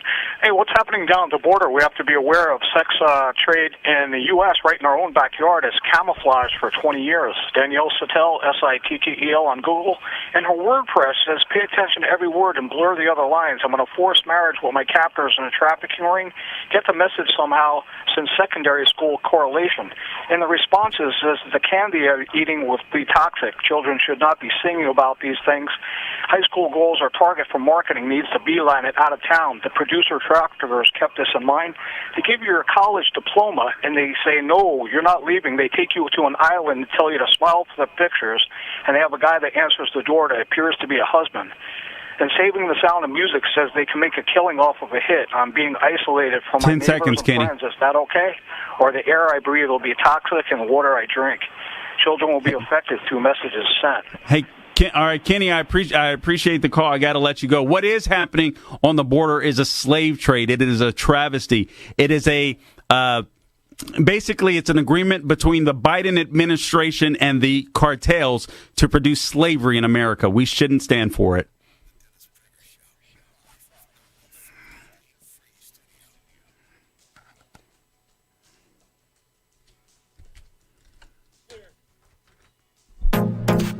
Trending now on the Charlie Kirk Show.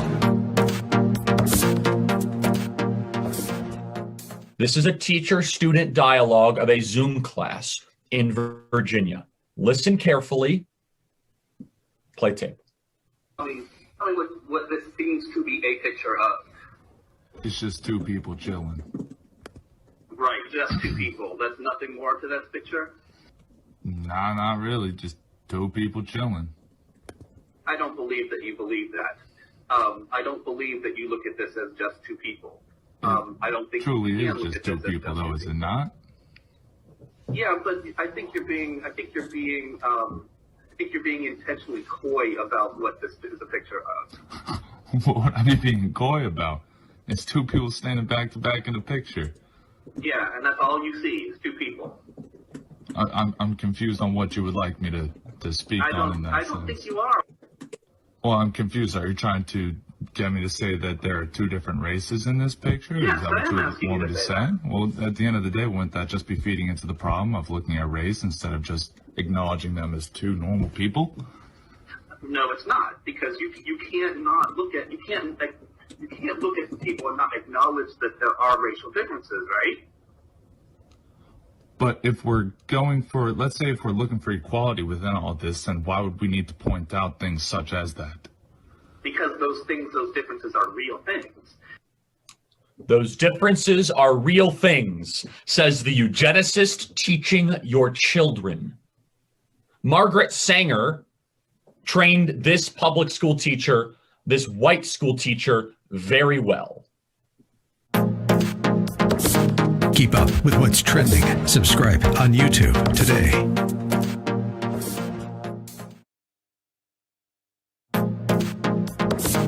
Trending now on The Larry Elder Show.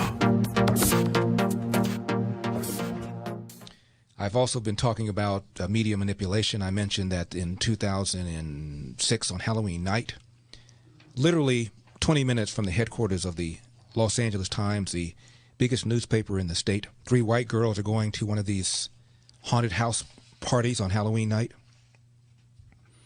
Without any provocation, black mob of between 30 and 40 teens and adults brutally kicked and beat them, slammed them to the ground, ripped the earrings from their earlobes, beat them with a skateboard.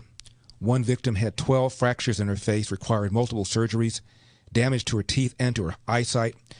The women also suffered internal injuries and concussions. Had it not been for a Good Samaritan, a black man who was driving by and bravely got out of his car and waded into the crowd to help the girls, they might very well have been killed. Now, I mention the story because wouldn't you think this would be a big deal if these were, say, 3 black girls who were beaten by a mob of 30 to 40 people? Of course it would be.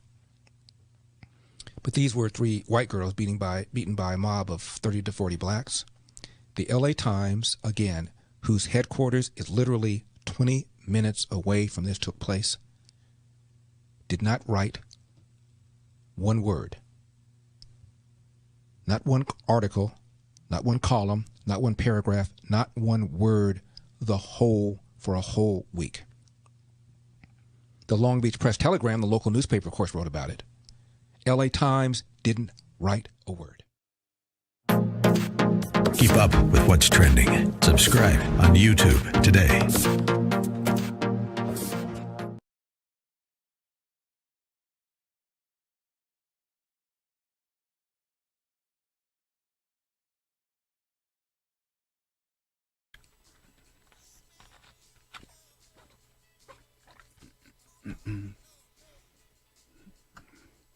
All right.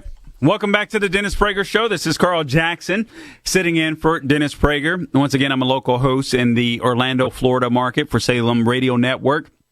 If you like to find my work, you can go to carljacksonshow.com and check out my columns. Also, join me on Facebook. Like, share my posts, Carl Jackson Radio on Facebook, Twitter, at Carl Jackson Show, and you can subscribe to my YouTube channel at The Carl Jackson Show, thecarljacksonshow.com. And obviously, sitting in for Dennis Prager. Again, want to thank Mr. Prager. I want to thank Alan Estrin. I want to thank Sean that's in my ear. I just really appreciate the opportunity. I'm grateful for all of you that are tuning in today as well. I hope that we will continue to listen. This is an uphill I shouldn't say. We have a fight in front of us, and it is against liberty and tyranny, but there's a new twist. They've added this critical race theory that is one of the most evil things that I could imagine. I don't believe, I said at the beginning of this program, I didn't believe in the concept of hate crimes until this critical race theory blew up. And now you're simply hated because of the color of your race. You're told that you're inherently racist. Farmers can't get subsidies that white farmers can't get subsidies that black farmers can get because of the color of your skin. If that isn't racism, I don't know what is. And some of you are dumb enough to believe that blacks can't be, I shouldn't say that. Actually, I'm going to say that. I just did. All right. So some of you are dumb enough to believe that blacks can't be racist because we are black. That is silly. That is nonsense. It is the God of the Bible that judges our hearts. Whenever we allow these men to make up these arbitrary moral rules as we go, we get ourselves in trouble. And that's exactly what's happening with the left. They're using this critical race theory to divide us. And sadly, it's working. A lot of people are buying into it. A lot of white liberals are buying into it. Black liberals are buying into, I shouldn't say liberals, leftists at this point. And sadly, a lot of churchgoers are buying into this nonsense. So, pastors, you have some work to do this Sunday. I think it's time for pastors to speak up. If you go to a church where your doors are still closed because your pastor has been duped by this COVID-19 virus and thinks it's an existential threat to life, then I would suggest you go to a church where the pastor has courage and where a pastor is willing to preach the gospel. I mean, because this is just absolute nonsense. I'm not talking about ignoring science, but if we're following science, and Dennis Prager does a good job every day, if you listen to his program, just giving you the new information that comes out about this COVID-19, all the progress that has been made. You look at the state of Texas, where they are 100% open at this point, and the cases, whether it's death, the cases just continue to decline. So we've been sold a bill of goods. You got fascist Fauci out there. I mean, it's just absolutely amazing how many people have been duped by this stuff. I want to make sure I get to this issue with Asians, and I want to make sure I continue on with the slave trade that the Biden and Harris administration are perpetrating on the border. But before I do, I'm going to go to some calls, but I'm going to ask you callers. I really want to get as many of you as possible, so I'm going to have to ask you to make it quick. I'm talking 30, 45 seconds. If you can make your point, I'd really appreciate it. So I want to go to Matt on the line. Matt, you've got the mic. Hey, Carl. Good day to you. Hello. Hey, can you hear me? Yes, go ahead, Matt. Okay. Yeah, sorry. So this, obviously the Biden, Harris, and AOC and the Nancy Pelosi, they are racially discriminant. They believe in racial supremacy. And what we're seeing going on at the border right now is a direct attack on black Americans, because and this is how. They just passed a bill that's the largest expansion of abortion in 10 years, and predominantly the abortions in New York City are amongst blacks, and more blacks are aborted than that are born alive.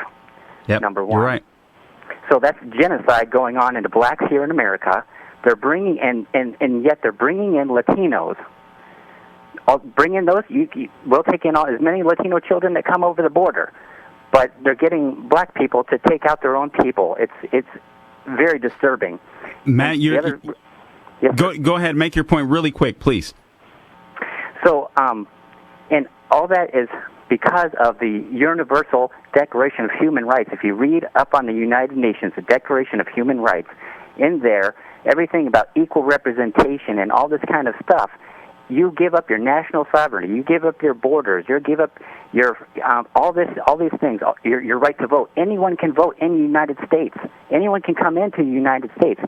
By our declaration of signing in, and the preamble states that you give up your national sovereignty and act and all these. Matt, read up on that. It's too much to Matt, talk about. I appreciate the call. Good points. I've actually talked about this before, even on Mr. Prager's show here. I called it the new Negro vote, but you're absolutely right. We're going to be headed to a break. I appreciate the call. We'll be back in a few.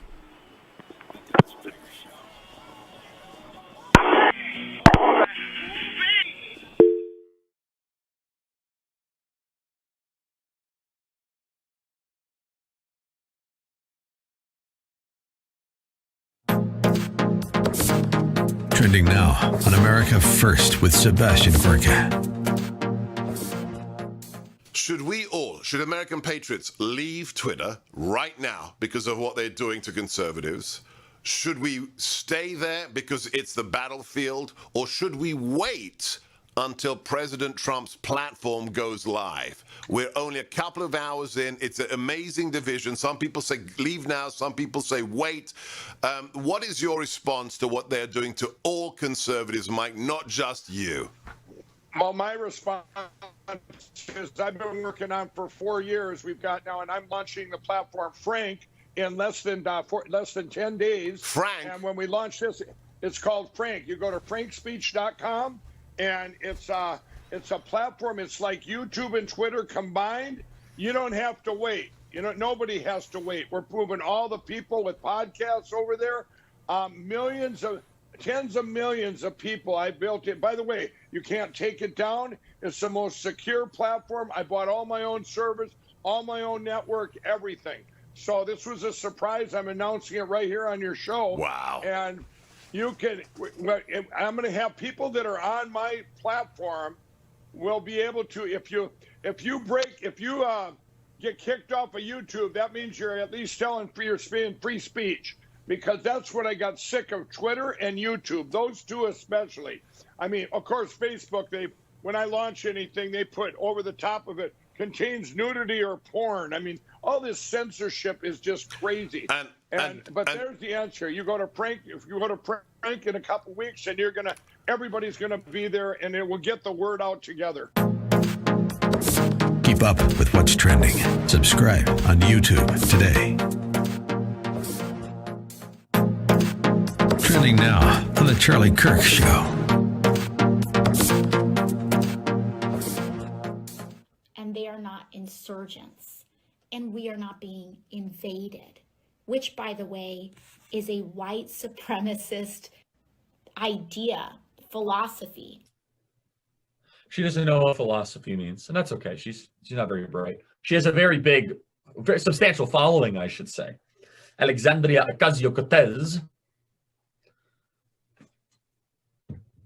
is articulating why she's angry at the people that are angry, that the left seems completely uninterested in complaining that the Biden administration is actually doing everything on the border worse than the Trump administration. But why is it that it feels as if we are slow to move against Joe Biden? I remember against Barack Obama. It was organic. It was real. There was a response that was unscripted. Patriots across the country rose up and started Tea Party groups. Candidates ran for office. Rick Santelli's famous rant in 2009 or 2010. And I'm reminded by a phrase that substance does not matter as much as style in the eyes of most voters. You see, what we make fun of Joe Biden for is actually a winning quality to most voters. The fact that Joe Biden is kind of sleepy and slow, the fact that Joe Biden falls upstairs, which is a rather remarkable thing. It's exactly what the ruling class wants. You see, Joe Biden is like the grandparent that kind of falls asleep in front of the television at 7 o'clock. Keep up with what's trending. Subscribe on YouTube today.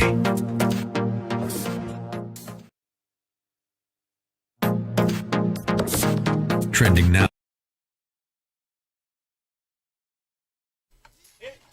Hey, welcome back to the Dennis Prager Show. This is Carl Jackson in for Dennis Prager. Let me just talk to you real quick. I'm going to tie a couple of things in, wrap some stuff up, but I've told you about how this proposal, Biden's $2 trillion infrastructure proposal, all of that stuff is intertwined with the border and slavery, American slavery, that the Biden administration is trying to create a permanent underclass right here in America. Before I go to that, though, I want to tie in something else real quick. I want to tie in this supposed anti-Asian American sentiment and the emasculation of men. Carl, what the heck are you talking about? Where did that come from? That came from left field. All right.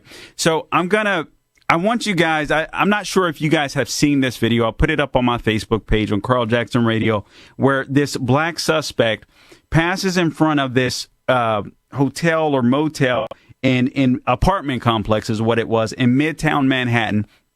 And literally out of nowhere, there was an middle-aged or elderly Asian woman walking by, minding her own business. She almost passed the security cameras, the view from the security cameras, so we might not have seen this on tape. She didn't. Out of nowhere, this guy comes, kicks this lady to the ground, and proceeds to kick her in the head 2 or 3 times.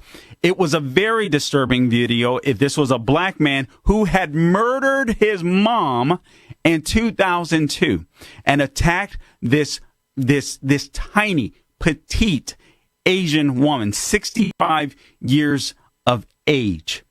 Now, let me talk to you.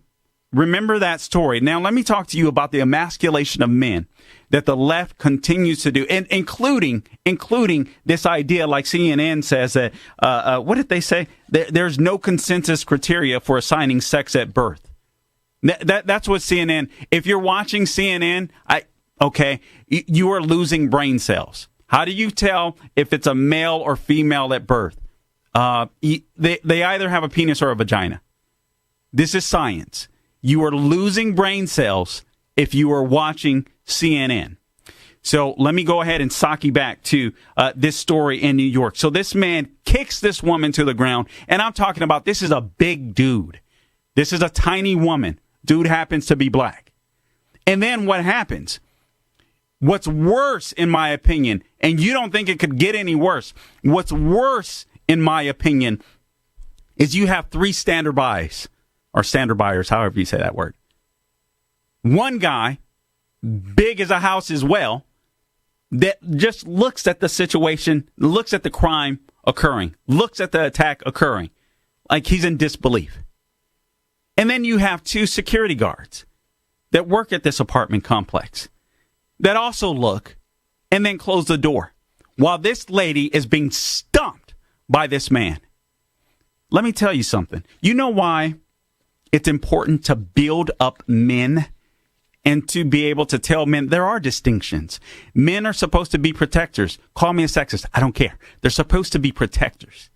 The fact that these eunuchs stood there and watched this lady being attacked tells me how much men in America have been emasculated. It should have been a natural instinct with anyone that owns testicles to go after that man, to tackle that man. I don't care if you have to act like a chihuahua and bite his ankles until the police comes. It is unmanly to sit there and watch an elderly lady being beat in front of your eyes and do nothing. I don't care if I would have lost my job. There is no way I'm going to sit there and watch a man beat a woman. Period. This is the emasculation of society. We're buying into this transgender nonsense. Listen, I feel sorry for people that suffer with gender dysphoria. And I think you should as well. But we shouldn't buy into this nonsense that this is normal. It is not normal. It is contributing to the degradation of our society. It is contributing to the weakness of men in our society. And we shouldn't have it. We shouldn't have it. This guy murdered his mom. Shouldn't even be on the street. And here he is beating up an elderly lady. So sickening. I can't believe it, but I had to get that out. And I want to say this real quickly because I wrote about this. Mr. Prager did as well. There isn't a rise in anti-Asian sentiment. There is a rise of people catching it on camera. And I hate to say this, but this is the truth. Black community, what are we going to do about it? Asians are attacked by blacks at a rate of 280 to 1. To put that into perspective, count to 1. Okay, now you've officially counted how many Asians have attacked blacks. Now we'd have to count to 4 minutes and 40 seconds for you to put into perspective how frequently blacks attack Asians in America. I saw this growing up. I'm not proud to say it, but I saw this growing up. We thought, we used to listen to the great philosophers, NWA, where I grew up in Los Angeles, and we sat there and we thought that Asians were coming in and taking over our property and trying to push us out when all they were trying to do is get a taste of that American dream. That American dream that so many people risk their lives and send their little daughters to be raped and molested to. America is so horrible that people are willing to send their little daughters, even knowing that some of them will be raped and molested. They send them with protection and birth control because they want them to come to America. We're the only people dumb enough to believe that America is a systemically racist country. The rest of the world knows we're dumb. It's astonishing to me. Okay, I want to try to hit these calls really quickly, guys. All I can. Okay, Junior, you got 20 seconds. Give it to me quick. Junior, go ahead, please. JR. Brother, you get an A+ today. So here's what I think's going on in the world. There are two things that are going on that nobody's talking about. It's a distraction, all this other stuff, which is highly important. HR 1 and the fake infrastructure bill that's going through. Look into both. Hey, H.R. 1, good news about H.R. 1. It's crumbling apart. Democrats are breaking away from it. It doesn't look like that's going to happen. Junior, or JR, I appreciate the call. So this is Carl Jackson filling in for Dennis Prager. We'll be back on the other side.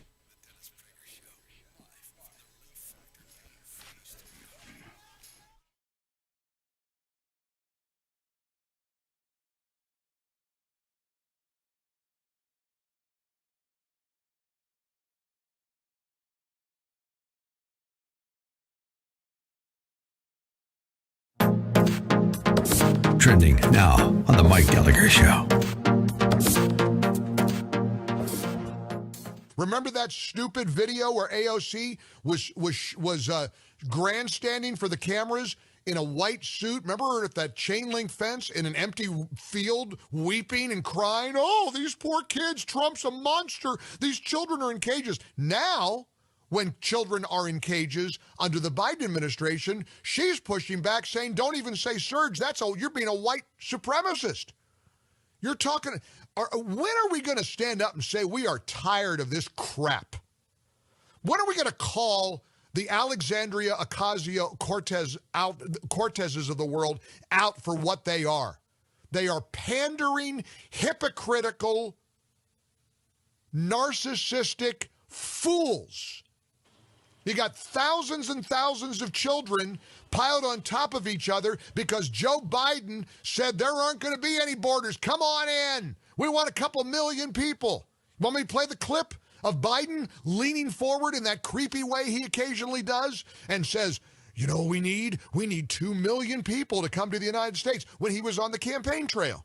Remember that? So now look what we got. We got thousands of scared, frightened, in many cases, COVID-positive children. One report was that one of the border locations had a population including up to 10% of the kids with COVID. Oh, we're not going to rip children from their parents' arms. You know, that press secretary pulled that crap again the other day. Keep up with what's trending. Subscribe on YouTube today.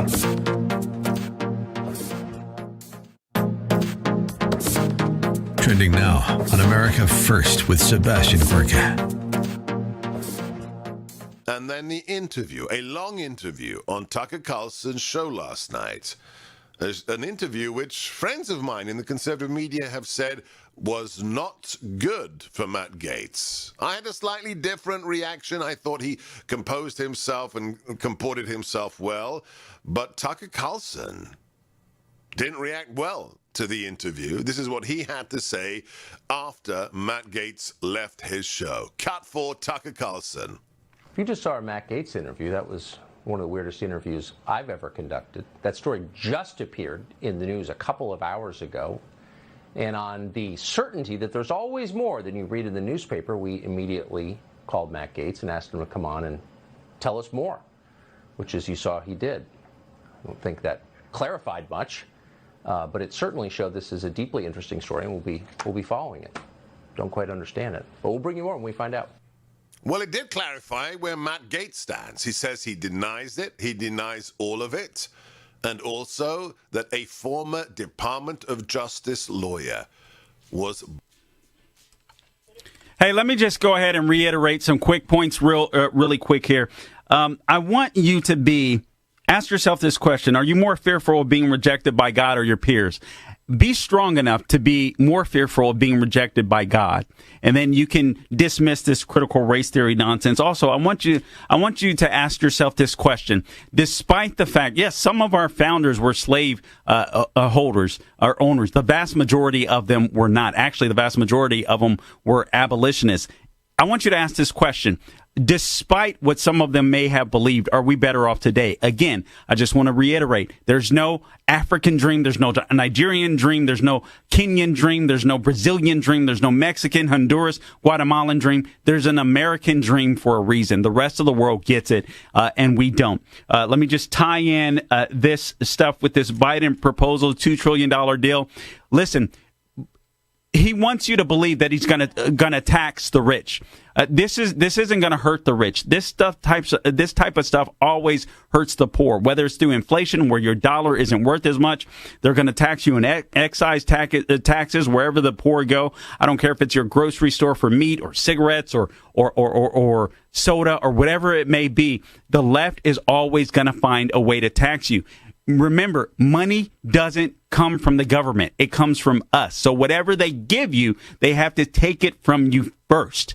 So all this stuff happening on the border, they're going to bring in low-income workers. They're going to keep these people mad and angry so that they can keep their vote. They're going to keep them impoverished. They're going to keep the American dream from them. That's why I call it the slave trade. I have a very short, limited amount of time. I'm going to try to go to calls as quick as I can. Seriously, I got to give you 20 seconds and cut it off, so be ready to go. The first one, Leonard. Leonard, you've got the mic. Please go, go, go.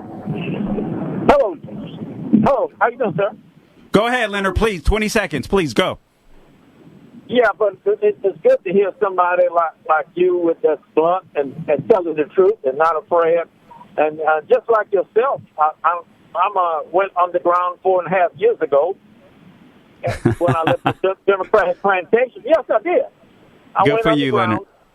And my family, I had to leave my family because mentally, morally, they're not with it. So say when you go underground, you have to leave everything. You have to leave your friends. You have As a black American, you do leave your friends, you do leave your family. Leonard, I'm afraid I have to cut you off, but I appreciate your bravery.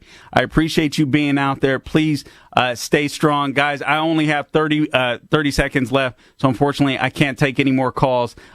So I want to say to Salty, Hugh, Tom, Charles, I appreciate you guys tuning in. I'm so sorry that I couldn't get to you. But again, make sure you support PragerU. DennisPrager.com. Read all of his columns. Again, this is Carl Jackson. I want to thank the Prager so much. Alan Estrin, Sean in my ear. I really appreciate the opportunity. I really appreciate you, Mr. Prager, trusting me with your audience. Guys, until next time, God bless you, and don't grow weary doing good. Go to church Sunday. It's Easter Resurrection Day.